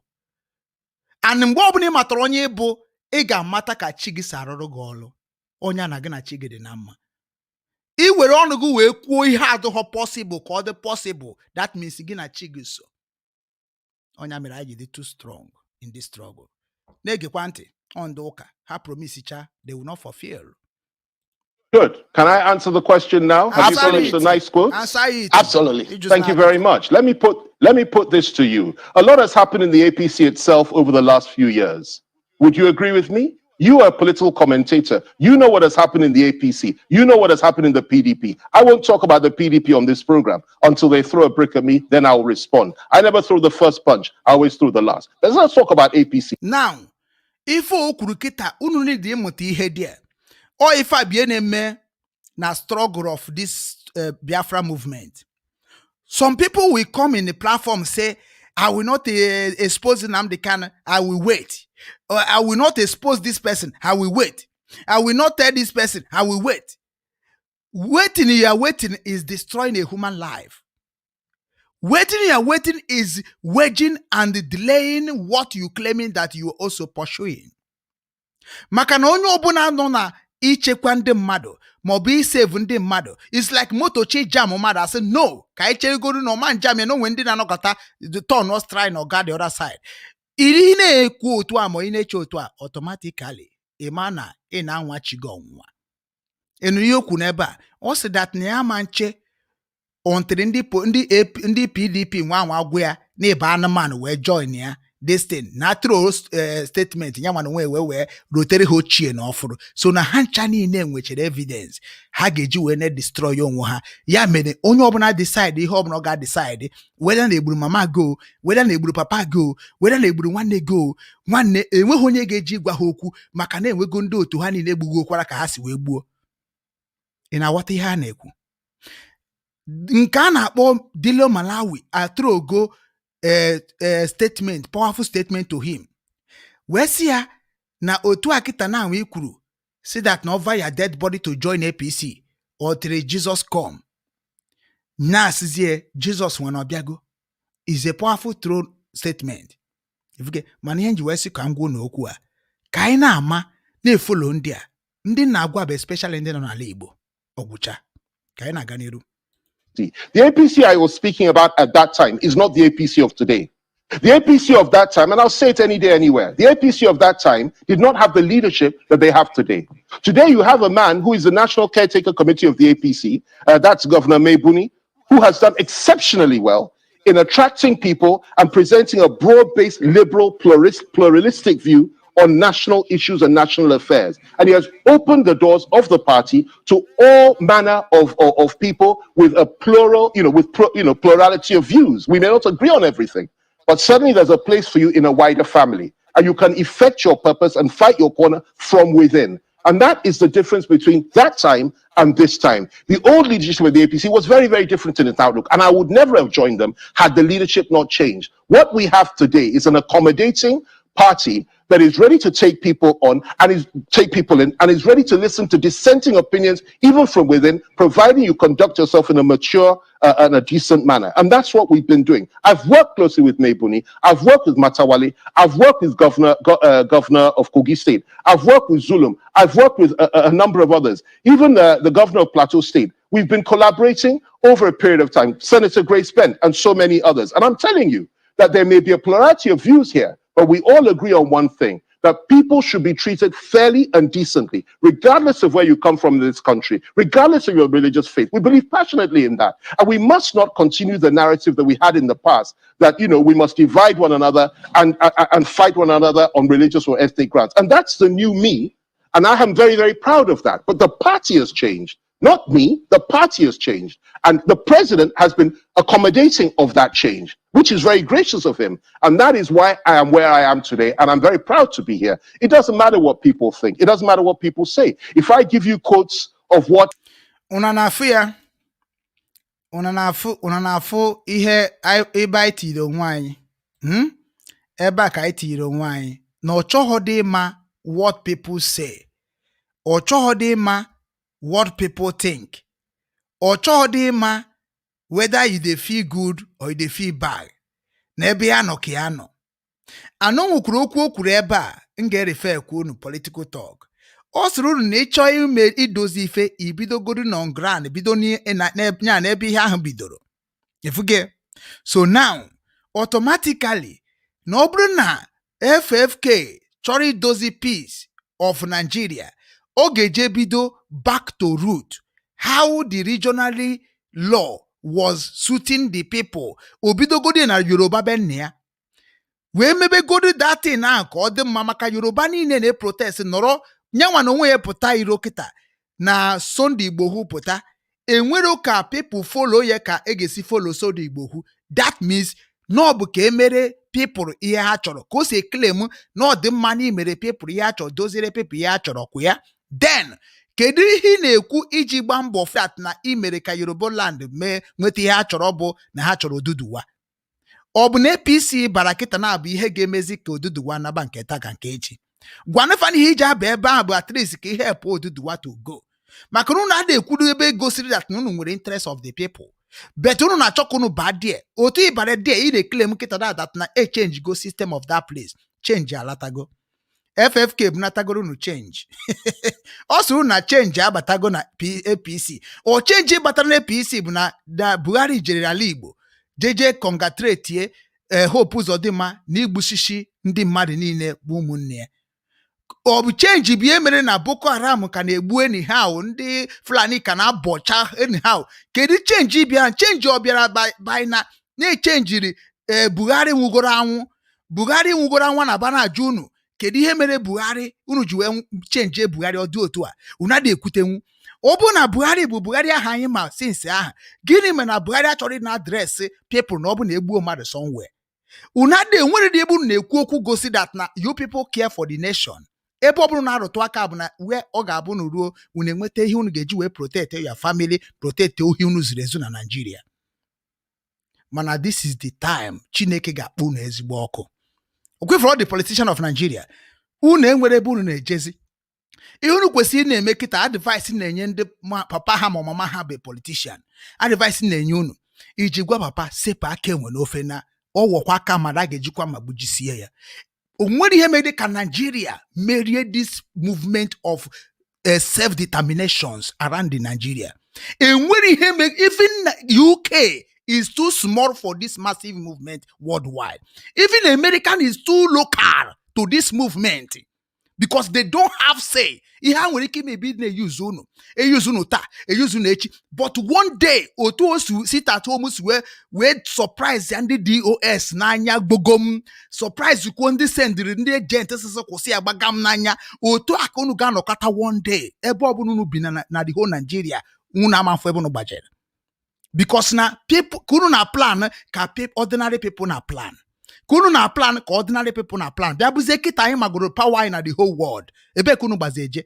Unu ga-eme bụ kita unu ka bụ egbe. Baba nu kunu si like, okube nu kunu si like. Ontre ndị ahụ niile bụ unu na ha na-echekwa adịzi against you. Unu ama na ọ na-eme. Anyị na-agakwa n'obi ka Jineto. Ka okwu o nwere ebe nchọka okwu ha na nke ahụ. Maka ọ ka na-akụ ogologo akọ maka ajụjụ ajụrụ ya. Ajụrụ ya ajụjụ, na ọpụta na okwu ọnụ niile ikwuru na ọdụrọ mmadụ ihe ikwuru ị ga-ayọ mgbaghara ọkọrọ ihe ọzọ ọ ya ka o ji kọchie niile ahụ ọ kọrọ na APC echenjigo. Unu ga-ama na APC ochenjigo. Others have said over the years about one another that are now together. You will be shocked. I have a whole list of them. But let's not focus too much on what you think of what FFK has done or thought. Let's focus on our country, unity, peace, and building the bridges that we need to build to ensure that we don't turn against one another as a people and end up having a civil war. I'm committed to fighting that. I'm committed to fighting the terrorists. I'm committed to standing by this government as long as they continue to fight the terrorists and kill them morning, day, and night. And what's happening in Zamfara today and in the Northwest, it gives me immense joy to hear that they're being slaughtered like flies. I like that very much. And that's one of the reasons I joined today. All right. Now, o nwere okwu okwuru ebe a nchọ iji wee address my people nọ na Biafra struggle now. Ọ sịrị gị o nwere okwu okwuru ebe a and okwu ahụ okwuru ebe a enidiri m ka anyị cha niile pay attention.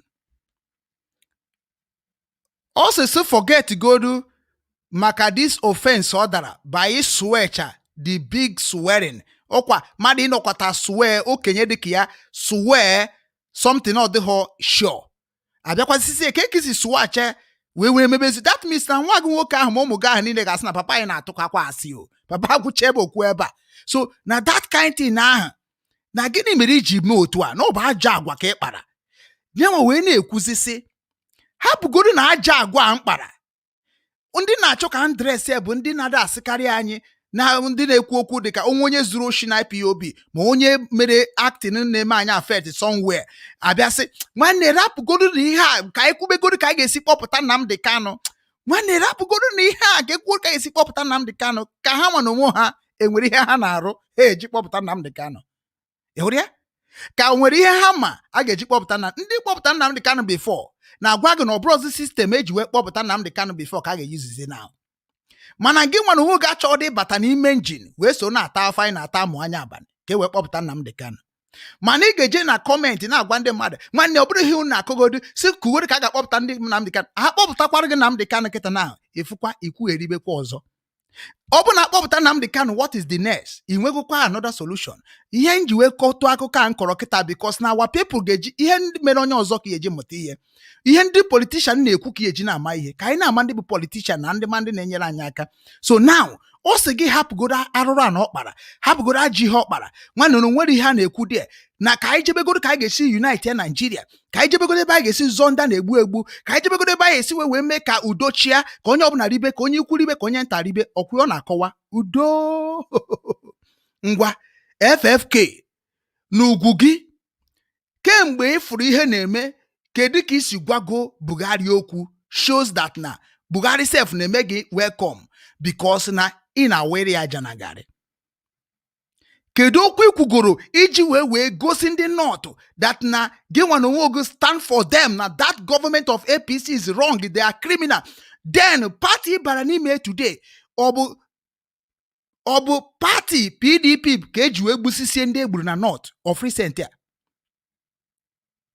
iji wee sizie na party ahụ change go. So ị na-abasi na party bụ blood sharing, party that have already massacred a lot of IPOB in home, party that have already make the road never build, party that make even Amechi Ademanusa anu Amechi maka train well, party that is not have any plan, party that borrow money in everywhere all over the world, party that hold China a lot of money, party that don't even have a structure.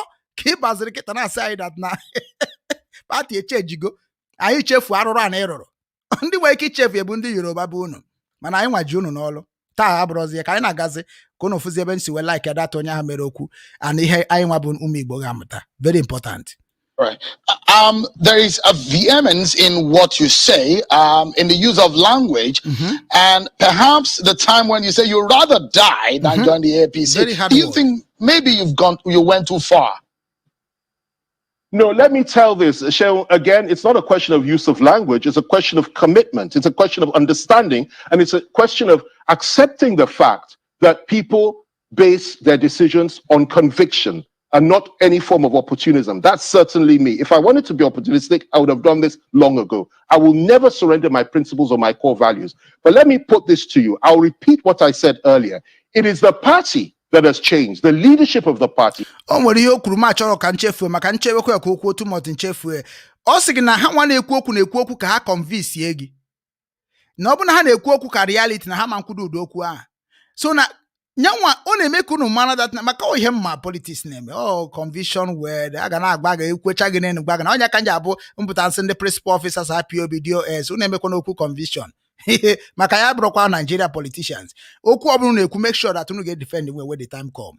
If you get because to bụrụkwa na man kunu na-edozi. So all the same thing ka nna agwa onye ka nje pụta na politician of Nigeria. Maka ha ga-agwacha gị okwu kịta a na-eme campaign na Anambra, ndị ga-ahụ ọka yeje hụ ọka, ndị ga-elu ube ga-eje elu ube, ndị ga-aba taizi ga-aba taizi, ndị ga-aba keke ga-aba keke, ndị ga-ebunye moto ga-ebunye moto, ndị ga-azụ iro ga-azụ iro jiri aka ha zaba iro ka ha sị na ha bụ ezigbo mmadụ, ndị ga-eje kwa akwa kwanyecha ndị mmadụ ga-akwanye, ndị ga-enye 2,000 naira 3,000 1,000 ga-enye, ndị ga-aba n'ime ahịa tinye ihe dịka street light nke ga last 1 year ga-eje. So emechie ndị anyị nọ conviction. Ọ gwara gị na-amụta na ihe maka na kịta anyị chọrọ ịpụtazi ndị Igbo bifo anọ bụ na politics mana anyị chọrọ ịnụ ya before more 5 years ndị ama mfọdụ ala Igbo nwere ike ya na-asịzi nna anyị achọrọ m ije ala Igbo London. The quality of the party, the accommodating nature of the party, and the people within the party. The APC of today is a liberal party. It is not a hardline conservative party. It is accommodating. It is a party that is prepared to take people that do not share views with others, but are prepared to fight their corner from within. And that's how any political party... Shut up. APC ji need mmadụ kịta. APC agwọrụgo. Enwere onye na-akpọ Showele bụ somebody. Onwe onye amaha Showele. Mgbe na fuck up na-eme ihe ndị ọzọ niile. Now, ndị niile a na-apụsisi na APC bụ because of the arụ na-eme na APC. A na-enwe ndị nọ na APC na-abịa agwakwa na APC na ihe na-eme na adịla ikiri ya. A na-enwekwara ndị nọ na PDP na-arụtụrụ na aka ihe na-eme na APC. So and gị nwa na nwa kwesịrị nọ na PDP fire the APC ka hapụgoro ka unu nwa bụ PDP rigorokwa ijekwazie si na PDP chọzie ka ije kọrọ ndị APC asịrị nụrụ na PDP plan enwere na PDP ka iwe wee gosizie ha ịhụnanya. Ndị na-achị ije gosi ịhụnanya bụkwa the people ahụ ị na-ekwukwa na ọha nwa bụ ihe mebisi this country, onye ọbụla ji wee chọba division. Ụna na wọta ebe ndị a si eme anyị ihe ndị a nọ bụ just nọ abịa efu ka o si balance ya ihe ọ na-akọ kịta onye ọbụla mana ọ trash ka ọ na-akọ, mana udu mmadụ m kọọ ụdị ihe a ọ na-akọ na unu achịta m gbuo ije ebe a kọmentịrị ihe niile anyway people aghọtago maka kọmentị ebe eji na kọmentị a ga-asị na money alapụgodi ekwesịghị na-akọ money ihe na-akwu okwu ya bụ gị nwere onwe ogo in short ndị a na-ejichi ihe niile na-eme ka anyị hapụ ịdị na-efokọsị ihe anyị na-eme efuge ka anyị na-akọsọ akụkọ ihe gbasara rubbish states a na-eme but onweghị ụdị akụkọ anyị kọrọ n'ụwa ka anyị hapụ ịmara ọ Biafra ka anyị chọrọ. It ought to be. That's how I perceive it. I didn't just perceive it. I have worked with these people and I've built bridges with them, and I'm very proud to be here. I will not speak about the other side. I won't say anything about the PDP that's negative. I have friends in the PDP, but let me put this to you. There are still a lot of issues that need to be resolved in the PDP. And I'm not, people like Governor Ogwai of Enugu, people like the governor of Bauchi State, Bala Mohammed, and a number of others are very, very close to me. I have immense respect for them. And there are issues, however, in the PDP, just as there are in any political party. But let me put this to you. The APC, the leadership of the APC has evolved dramatically. And that evolution has attracted people that are intellectual, that are sharp, that are smart, that are focused, and that want to keep Nigeria together and at the same time treat every Nigerian, regardless of faith, regardless of ethnicity, as one and as equal. That is what I find attractive about the new APC. So when you say that I will not die, I will live long and I'll prosper because I make the right choices at the right time. I will not stay in PDP simply for the sake of staying there because o nwere ife okwukwara ebe a na contrabit kwa n'okwu okwugoro pass ajụrụ ya ajụjụ ka na-akọ ọ sị na ọ ga no kwesịrị na mmadụ kwesịrị na eme ihe at the right time. Now mgbe ọ nwụrụ iyi that na ya nwa mbanata APC n'ụwa ya n'ụwa ọzọ kama ya ga-abụ ya nyanwụọ oles na Jizọs ọ bịara. Now o make go right thing at the right time. Now otu ọ na-echuzuzi nke a kịta ọ na-echuzu now ihe anyị na-ajụ ya ọ bụrụkwa maka nwekwe ejikọ m na this man o na ihe m chọrọ ka m gwere onye a wee kwuo okwu maka ndị Christianity maka na m na mmadụ osmeje na this side or Christianity ka m wee prove unu na somebody can use Bible to swear heaven and earth and still break the rule. Ifuge so na onye nwụrụ iyi mgbe ahụ ọ na ọ mara right channel o ji ba PDP kedu ka obi ga-esi gwakwazie kịta na nke ọ na-echuzu bụ the right one at the right time, and this is not right time for you agadi nwoke dịka gị ibe APC. It is not right time and never be right time na eburu onye gụrụ akwụkwọ bụrụ onye ma ihe bụrụ onye hụrụ ụmụnne gị n'anya. Ihe ahụ na-achọ na APC, why can't you wait in PDP till 2023 unu ga-emekwa election rigoro unu imazi na ga-enwe ike dozie there maka na ndị agwọtọgo n'ihe for how many years. Mana ịmago na chance adọrọz gị slot adọrọz gị si na PDP wee nweta ihe na-achọ chi gị n'aka gị na-achọ there isize ka ijesi through APCD ha ekwego nkwa come maka ama na ịbịa they will have the controversy ka ọgịnịkwu na-akpenye followers ha ga-enwe name mana ịma ha na ojiji jere ebe a ga-egbute ozizi APC maka ndị mmadụ ga-eji maka gị myself will never ever even onwedị mgbe APC ga-eji survive nwo this hit ha mere n'ala Igbo mekwuo n'ala the whole Nigeria. So na ebe ịbara kịta na ọnọdụ ka onye bara n'ime agụ ịma mpụtazi ịpụtakwuo kịta even Buhari ahụ ije na nke ya agbagbuo live ifuge so ebe ahụ ịbara kịta na-abụ ebe ị ga-eje taa afụfụ nwanne anyị nwaanyị chụpụrụ mụchara ga nwe iricha ya front and back tụnye ya ọkpa enu tụniche ya sị na ome ya Chineke ga-akpọ gị ọkụ ịmabeghị ndị na-attack gị from spiritual unu ga-emechafụ ihe na-eme unu dekwensu unu richu na atụpụrụ anyị. I said something different in the past. I will move when I believe it's appropriate. I'll go forward. I'll save Nigeria. I'll fight for Nigeria. I'll defend Nigeria, and I'll defend our unity and our peace any day, anytime. And this, he will fight for Nigeria. One Nigeria ka na-ekwukwa okwu ya ụmụ Chineke. One Nigeria ka ọ sị na ọ ga-fight ka ndị ọ na-fight ya Sunday Igbo hu Nnamdi Kanu ka ọ na-fight Imagine that this man kita na claim no love Nnamdi Kanu so much. Enwebeghị mbọ so kwuru okwu si Nnamdi Kanu pụta na kpọrọ a ejidere Nnamdi Kanu. Enwebeghị that political talk ọ na-adị ekwu mgbe a ọkwọ ya nwoke ifuge onwebekwu ya kwuru wee ruo tata mana eruo eche okpuru red jebe ala Igbo. Ụmụ Igbo onye abata n'ala Igbo na nabatakwu ya ọzọ. Ịma na eziokwu the gods of the land will punish us more years. Onye ekwesịghị ka na-afịa n'ala Igbo again. Maka kita ka I need the help of these people nwere mouth nwere agba na Nigeria politics to free our brother, to free our speaker, our mass speak, to make sure that na onwegodi ihe nwanne anyị nwoke mere bụ onye na-edu anyị mere ha gwa anyị ya ka anyị yọbazi ha yọ na ọ bụghị put anyị in a suspicious, which is we are suspecting all of them. And him juene play this man maka na o play role n'akụkụ Nnamdi Kanu, play role n'akụkụ ndị Igbo. So na kunu we na ama onye a maka na onye a mkpụrụ obi dị ka mkpụrụ obi ekwensu nya onye a kịta na nwochi ya ada adịkwudu bright ebe a ka ya na we ma na onye a ifi otu a one ihe na ụmụ nwaanyị ka o ji wee ndị adị niile n'anya kịta na people know that they have sinned against their God na ihe ha mabụzi kemgbe ha ga-anwụ ka ọ bụrụzi ihe ha mepụtara bụ ihe ga-anọchidere ha ndị amadịdị ebe ọnwụ ihe ha chọrọ bụ just ka ha mechie ọbụla ha ga-eme ka ha naba ka unu kọbazi akụkọ obi dị ha n'azụ. I got to be careful for the politician of Nigeria. This is where it is best served for me to do that right now. Could this be possibly your final bus stop? Well, ask any politician that question and I'll give you the same answer. Only God knows tomorrow. As long as my core values, are honored and respected, I will stay where I am. I stayed in PDP for a very, very long time, despite a number of issues that arose. If you remember, I would have left a number of months back. But the whole National Executive Committee came to my house and made an appeal to me to stay. And I honored them by staying longer. However, anything can happen tomorrow if people do not do the right thing. I reserve the right to change my mind if, for example, I come to Channels Television and you're rude to me, and I'll say, oh, I'll always be on Channels, but if you're rude to me, I will never come back again. So people do make decisions based on what is happening on any given day. But for now, I'm very comfortable. I'm very happy. I'm delighted to be here. I'm delighted at the fact that they have welcomed me with open arms, and they have given me a pride of place in the sense that the kind of access that I have to so many people in so many places, I never thought I'd have. I never thought I'd be able to get, given what has happened over the last 6 years. And that says a lot for Mr. President. It says a lot for the party leadership. It says a lot for the party. So that's where we are today. Only God knows tomorrow, but we will be consistent. We'll be clear. We'll be focused. Nigeria must remain one. Nigeria must stand together, and there must be no ethnic or religious bias. Given that, if that is the case, I will stand and I will fight my corner any day, anywhere within this party. Now, before you na ajụjụ, ọ sị gị that na ịma na no matter what na anabata gị ebe ma na laikere gị bata maọbụ efu ebe ihe dị mma ebe ma power dị gị bata.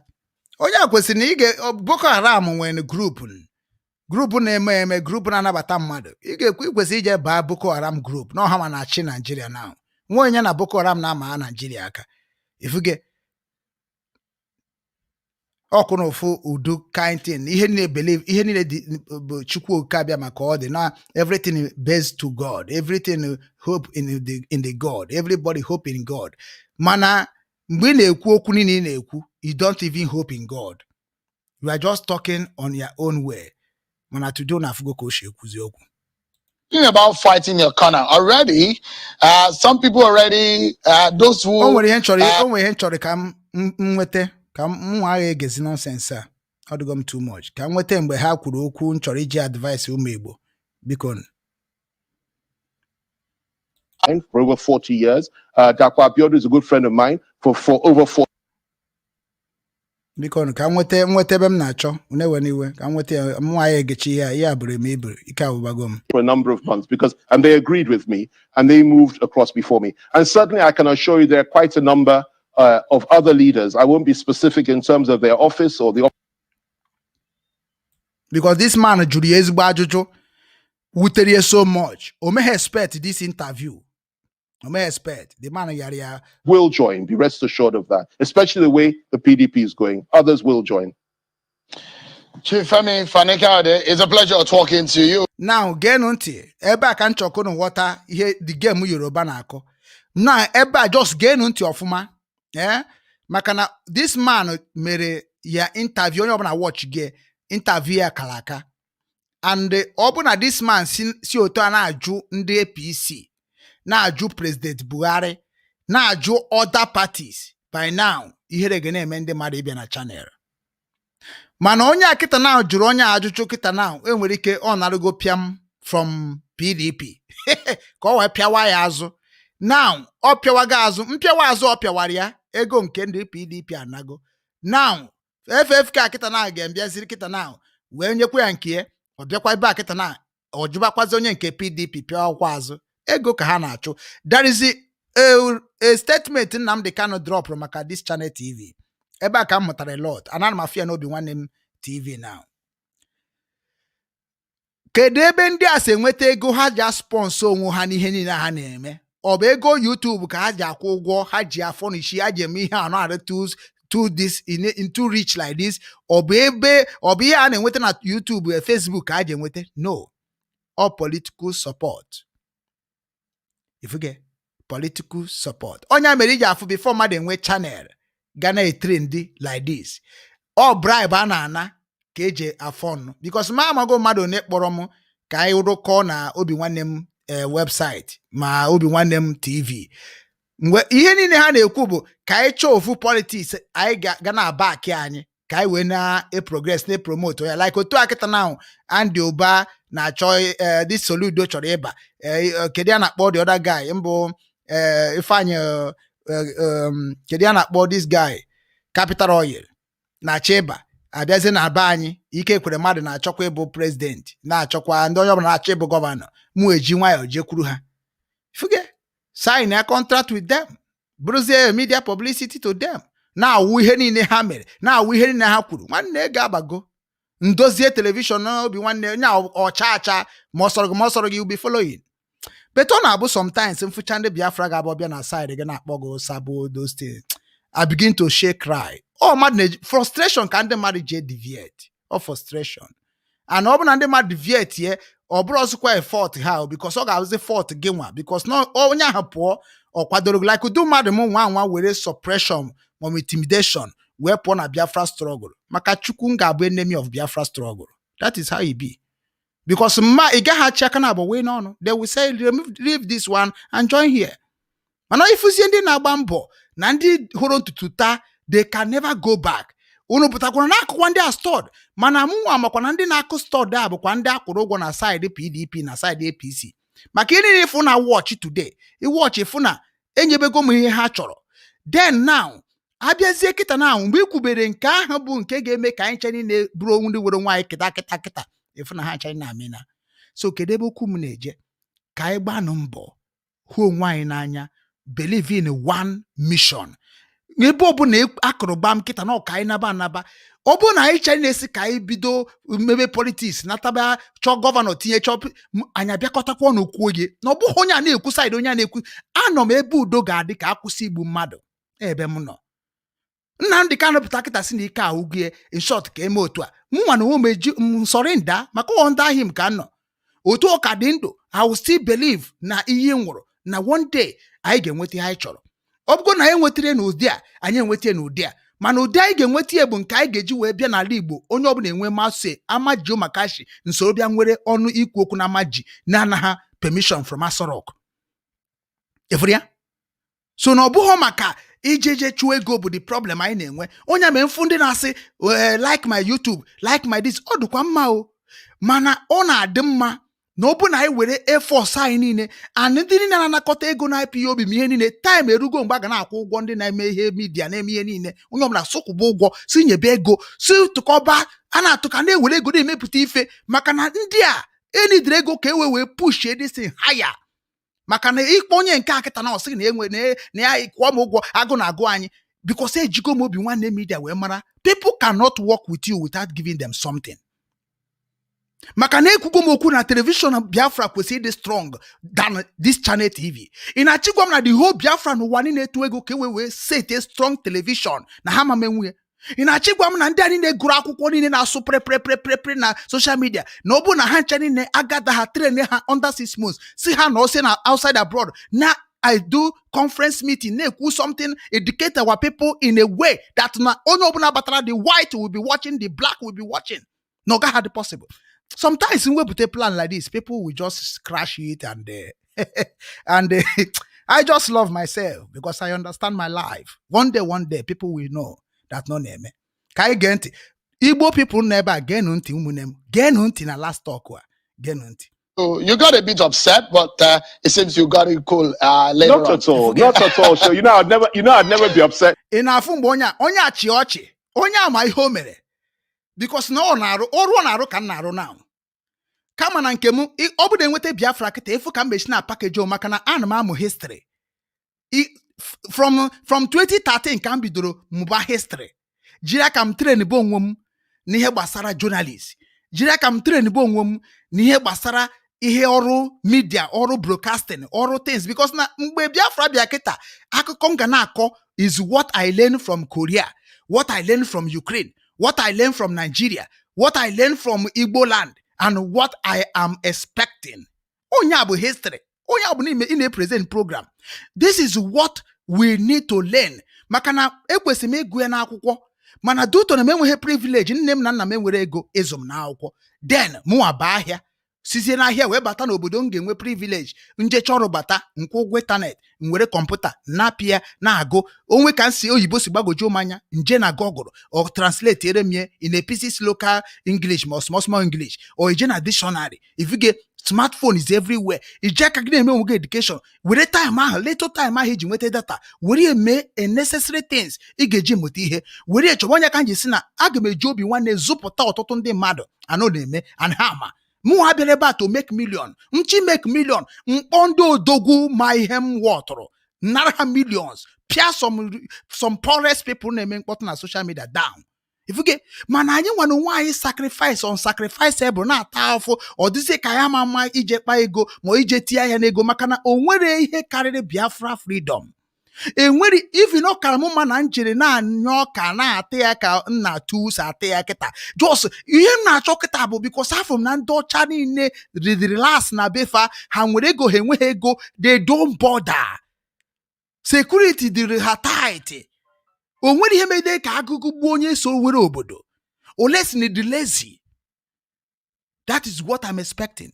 So let us listen. Ha cha na-enwe anwere. They understand themselves. And akwa game nisi. Na-eri fro ka abikwe na aza. Na otukuru ko da anyonshi. I'd never be upset with you. You're a wonderful man, and it's always a delight to be on your program. Wonderful man. Thank you very much. Thank you. Thank you, my brother. Okay. I've done what I've done today. I'm very happy with it. I'm very, very aware of the fact that this is how I'm being led by the Spirit of God. And I stand by what I've done. And others will join. Be rest assured of that. Especially the way the PDP consultation, a lot of discussion. And the leaders of the APC in the South also aware. Because you said you were instrumental to those who joined the governors joining the APC. Are we expected to see more people? For example, is the former president Goodluck Jonathan likely to join the APC too? They're hearing those are rumors. Well, quick one in 30 seconds. Let me be a little bit careful with my words. I'm not sure if I use the word instrumental, but certainly I played a role. And I'm very happy at that. And I've been working on that for a number of months and they agreed with me and they moved across before me. And certainly I can assure you there are quite a number of other leaders. I won't be specific in terms of their office or the office they're holding today or they held in the past, that will eventually come over to the APC. And perhaps at that time, you will ask each and every one of them whether it's due to financial reasons that they should cross over and join another political party. Deeply insulting question, but But yes, there are going to be more changes. There are going to be more people. And they're coming based on conviction. And, I've done it in the past. I've criticized people for making their choices. But at the end of the day, it really doesn't matter what I think or what you think. It's between you and your God. I've done what I've done today. I'm very happy with it. I'm very, very aware of the fact that this is how I'm being led by the Spirit of God. And I stand by what I've done. And others will join. Be rest assured of that. Especially the way the PDP is going. Others will join. Chief Fani-Kayode, it's a pleasure talking to you. You got a bit upset, but it seems you got it cool later Not on. at all. Not at all. So I'd never be upset. I'd never be upset with you. Yeah, you're a wonderful man, and it's always a delight to be on your program. Thank you very much for having me. Thank you so much, Chief Fani-Kayode. I appreciate it. Thank you. Thank you, my brother. aga m arapịa ebe a na mụnwa agaghị nweta nzi ebe ọtara ihe m ga-ekwu na ama m na many people nwere ike ha sogo wee wọchịa ya. O nwere okwu o kwuru ebe a na m asachi ya ka m nweta ma enweta nwe ya because enwezi m time. Ebe m na-asachi bụ ebe o kwuru sị na ịma na Yoruba, us na I am a Yoruba man, and you know that Yoruba don't sort their elders. Otego ndị Yoruba na-eme m ka nghọta something every day by day. Ị bịa na Yoruba elders, bịa na Igbo elders, the most wicked people I never see in my life bụ Yoruba elders. Ya na agwa gị bụ pure. Igbo self bụ ha na-emere onwe ihe, ha na-asị nwanne nye m nke m hapụ ndị a. Igbo don't believe to kill. Mana Yoruba believe to kill. Ifuge. Yoruba believe to isugu ma bottle ma ihe niile na. Oh, free center ka m bidoro na-afụzi ndị be anyị na-egbuzi mmadụ. Ndị be anyị na-egbu mmadụ. Onye zuo ohi machine akụgbuo ya ozugbo. Mana is a very, very, very bad. Umunemu, this message na pass now. Yenja pass this message now. Very, very important. Oh, the very, very important. Aga me made a program special. Maka no kwe froto osu egwaga maka elder anyị. Onwere like we need to go to close to our elder. Maka na mgbe m mere this launching of Obinwannem, onwere elder mụ na ha kpachara nkata. A lot of elders both home and abroad. And I begin to understand that now is true that now politician people have been hijacking our life, our destiny. Mana, I ga-abakwa ndị ime we piawa ha azụ. Mana mụ nwa na onwe m believe ho no insult our elders. Bunyama bieme na our elders don't want to change. Eme Yoruba na-claim na ha da eme da ha insult. Mana o nwere ihe ga-abụ ome na Yoruba nsi na nke akara kwuru self na imela insult. And let me tell you people why insult more those things ekpo iyi ma ihe ndị anyị na oji dị mma n'ala Igbo. Maka na anyị nwa bụ ndị na-asị Chineke kpọọ gị ọkụ, ọ kara gị mma dana na mụnwa gbara nkịtị mee ka ogwu m agana ka ndị Yoruba si eme nke ha. Esi m n'azụ gbagbuo live. Efria? Ọ kara gị nwa mma maka ama m na ọ kara gị mma esi gị Chineke kpọkwa gị ọkụ ka i wee mara ihe nji asị gị Chineke kpọọ gị ọkụ. Dan na mụ n'imere m ihe nọrọ silent ka ogwu m aga. Fi ka ọ ka esu na-eche a ga-esi wee fudobe gị n'ụwa. Ịmanụ na amara ihe ndị Igbo ji ara ka ịkpọ iyi. Ịkpọ iyi ndị Igbo bụ itete ịkpọte gị n'ụla. Ọ bụrụkwa na na-akpọghị iyi n'otu esi akpọghị iyi ka ha si chọ ka o mee. Ịkpọ iyi nọ ka egbe. Onye ka na-akpa egbe ọnụ. Oyi egbe ka ịnụ sound ihe na-eme gị. Ọ nọ ka itiri mmadụ mkpu pụta n'ụzọ. Ọ bụrụ iyi ka ọ kpọrọ gị. Mana ka nlapụ nke ahụ. Ka m wee mee ka onye ọbụla n'ebe a wee mara na oge aha kara aka erugo. Na ị marazikwa n'ihe ị ga-eme ka isi evuo ya people. Gị kpaa mbọ na-eme ya n'ụdị nke gị maka ọ bụrụ na imerie n'ụdị nke gị ịma na anyị ncha niile ga-atọ. So ana m ekene onye ukwu na-ekene onye nta wee na-asị at least today unu mere enjoy of the program. Na mgbede taa aga m anachiatakwa 7 p.m. Biafran time. Aga m anachiatakwa ma bịakwa kwuo o nwere ihe m egosi unu na mgbede taa. Nke a bụzi ihe gbasara omenala. Achọrọ m anyị kwuo n'ụtụtụ ihe gbasara politics. Ero na mgbede anyị kwuo ihe gbasara omenala straight. So politician ka anyị dress taa abazi na mgbede agwa m ihe gbasara omenala. So ihe m ga-play bụ ihe gbasara omenala. So ọ bụrụ na ị chọrọ ịmụ original omenala, ị chọrọ ịma ihe a na-akpọ omenala, ị chọrọ ịma styles of the way you supposed to do things without going to dibia, without going to pastor, follow Obinwannem ndị Igbo Global Cultural Movement Foundation. Destiny gị dị gị n'aka. Ndị na-agwọ dibịa enwere ihe eji wee yibe dibịa na-abụrụ to ịgbazi onu ịnabala onwe gị. Ịgbazi onu mix o nwere ihe megideziri nke bụ na-ajụzi mmụọ ajụjụ. Ọ bụ na imejọrọ mmụọ ndị Imo, maybe na nna gị mejọrọ mmụọ ndị Imo ihe dị ka ebe Shen days, ewesị ya na ụmụ gị ga-ata afụfụ ahụ. ụmụ gị ga-ata afụfụ ahụ. Then ọ bụrụ na papa gị mụọ nwa nke izizi mgbe ahụ a bụrụ papa gị ọnụ ahụ, then ụmụ nke ahụ ọ mụtara ga-abụzi ndị nke ga-ebido ndị ga-ata afọ a bụ ụmụ gị. Now ụmụ gị ahụ ruo, ọ bụrụ na aka ha dị ọcha, mebi na ha biri ndụ, mebi na ihe sistem ụwa mere agbanwee ha, then iwe nwee problem. Enwere ike asị gị na onye ga-agwọta gị na bụ na Imo steeti ka ọ nọ. That is why eji adavatizi ndị mmadụ n'Imo. Ifuge ọ na-Ebonyi, o nwere depends ebe o mere alụ. So abịazie dibịa ahụ na ị ga-eje ma ọ bụ data eze mmụọ ị ga-eje kwuzi na ga-agwazi gị na one or two things ị ga-eje mee wee mebie nya bụ ihe na-eso gị ma ọnya ihe na-eme gị. That is the another way nwere ike gị nwa bụ onye Enugu ije na Anambra je chọba ị ga-agwọ gị ọgwụ. Gị nwa bụ onye Anambra jebe Imo chọba ị ga-agwọ gị ọgwụ. Gị nwa bụ onye Imo jebe Ebonyi chi gwọ gị ọgwụ. There is a place ị nwere ike ije n'ụwa. Enwere ndị dibịa ndị a na-achụ aka ha nwere ike ije na befa. The consequences may not be into your head because ị nabago na ndokwa.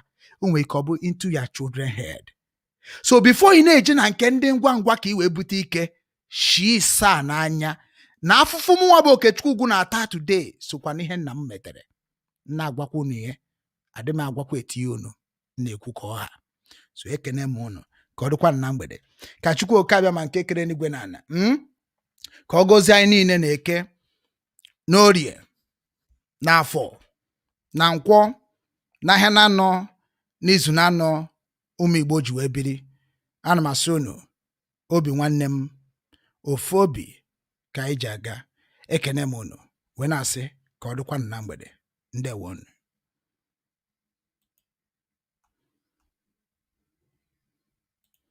Ụmụ Igbo, ọ bụrụ na ị na-ege anyị ntị n'onu ma na-ekiri ozi ọma nke anyị na-ewetara unu na ozi ndụmọdụ na ịgbazi onu nke anyị na-ewetara unu, biko ka ị na-esonyere anyị na YouTube, na-esonyekwara anyị na Instagram maọbụ na Twitter maọbụ na Facebook na na webụsaịtị nke ndị Obinwannem ka anyị wee na-ezinye abụ ozi ka o si wee kwesị dị na-adị, maka na oge erugo mgbe anyị ga-ebupụta ihe nke njirimara Igbo na asụsụ Igbo na omenala Igbo na ihe gbasara ndị Igbo niile n'ụwa niile.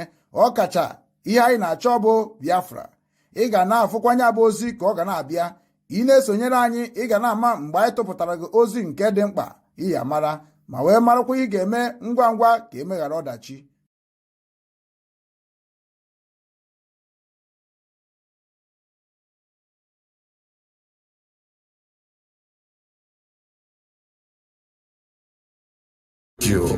The unity of culture of Igbo nation.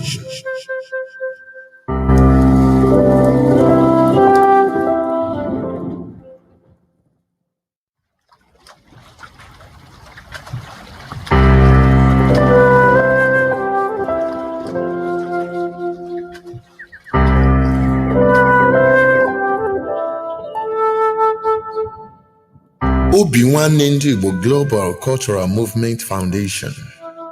Our mission: to restore the honor and dignity of Igbo nation and its citizens, to restore the pride of Ndi Igbo through the re-establishment of our self-esteem in the true spirit of love and support for one another, to ensure that our past trials and tribulations are turned into a glorious future, to rebuild the strength of Ndi Igbo through her bond of unity, to ensure that Igbo nation reinvent herself and get back on track in order to regain her pride of place in the world, to reinvigorate the ingenuity of Ndi Igbo through self-rediscovery and self-actualizations, to see that no Igbo child or citizen is left behind in the grand scheme of things.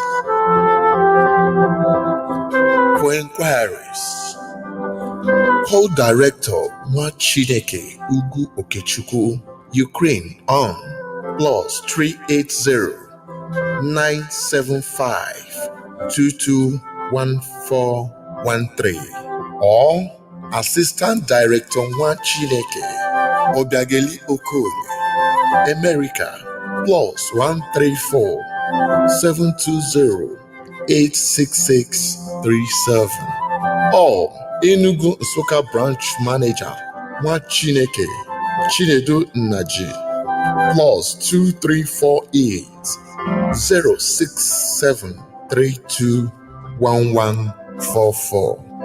Obinwannem Igbo Global. Ofobi Kanjaka.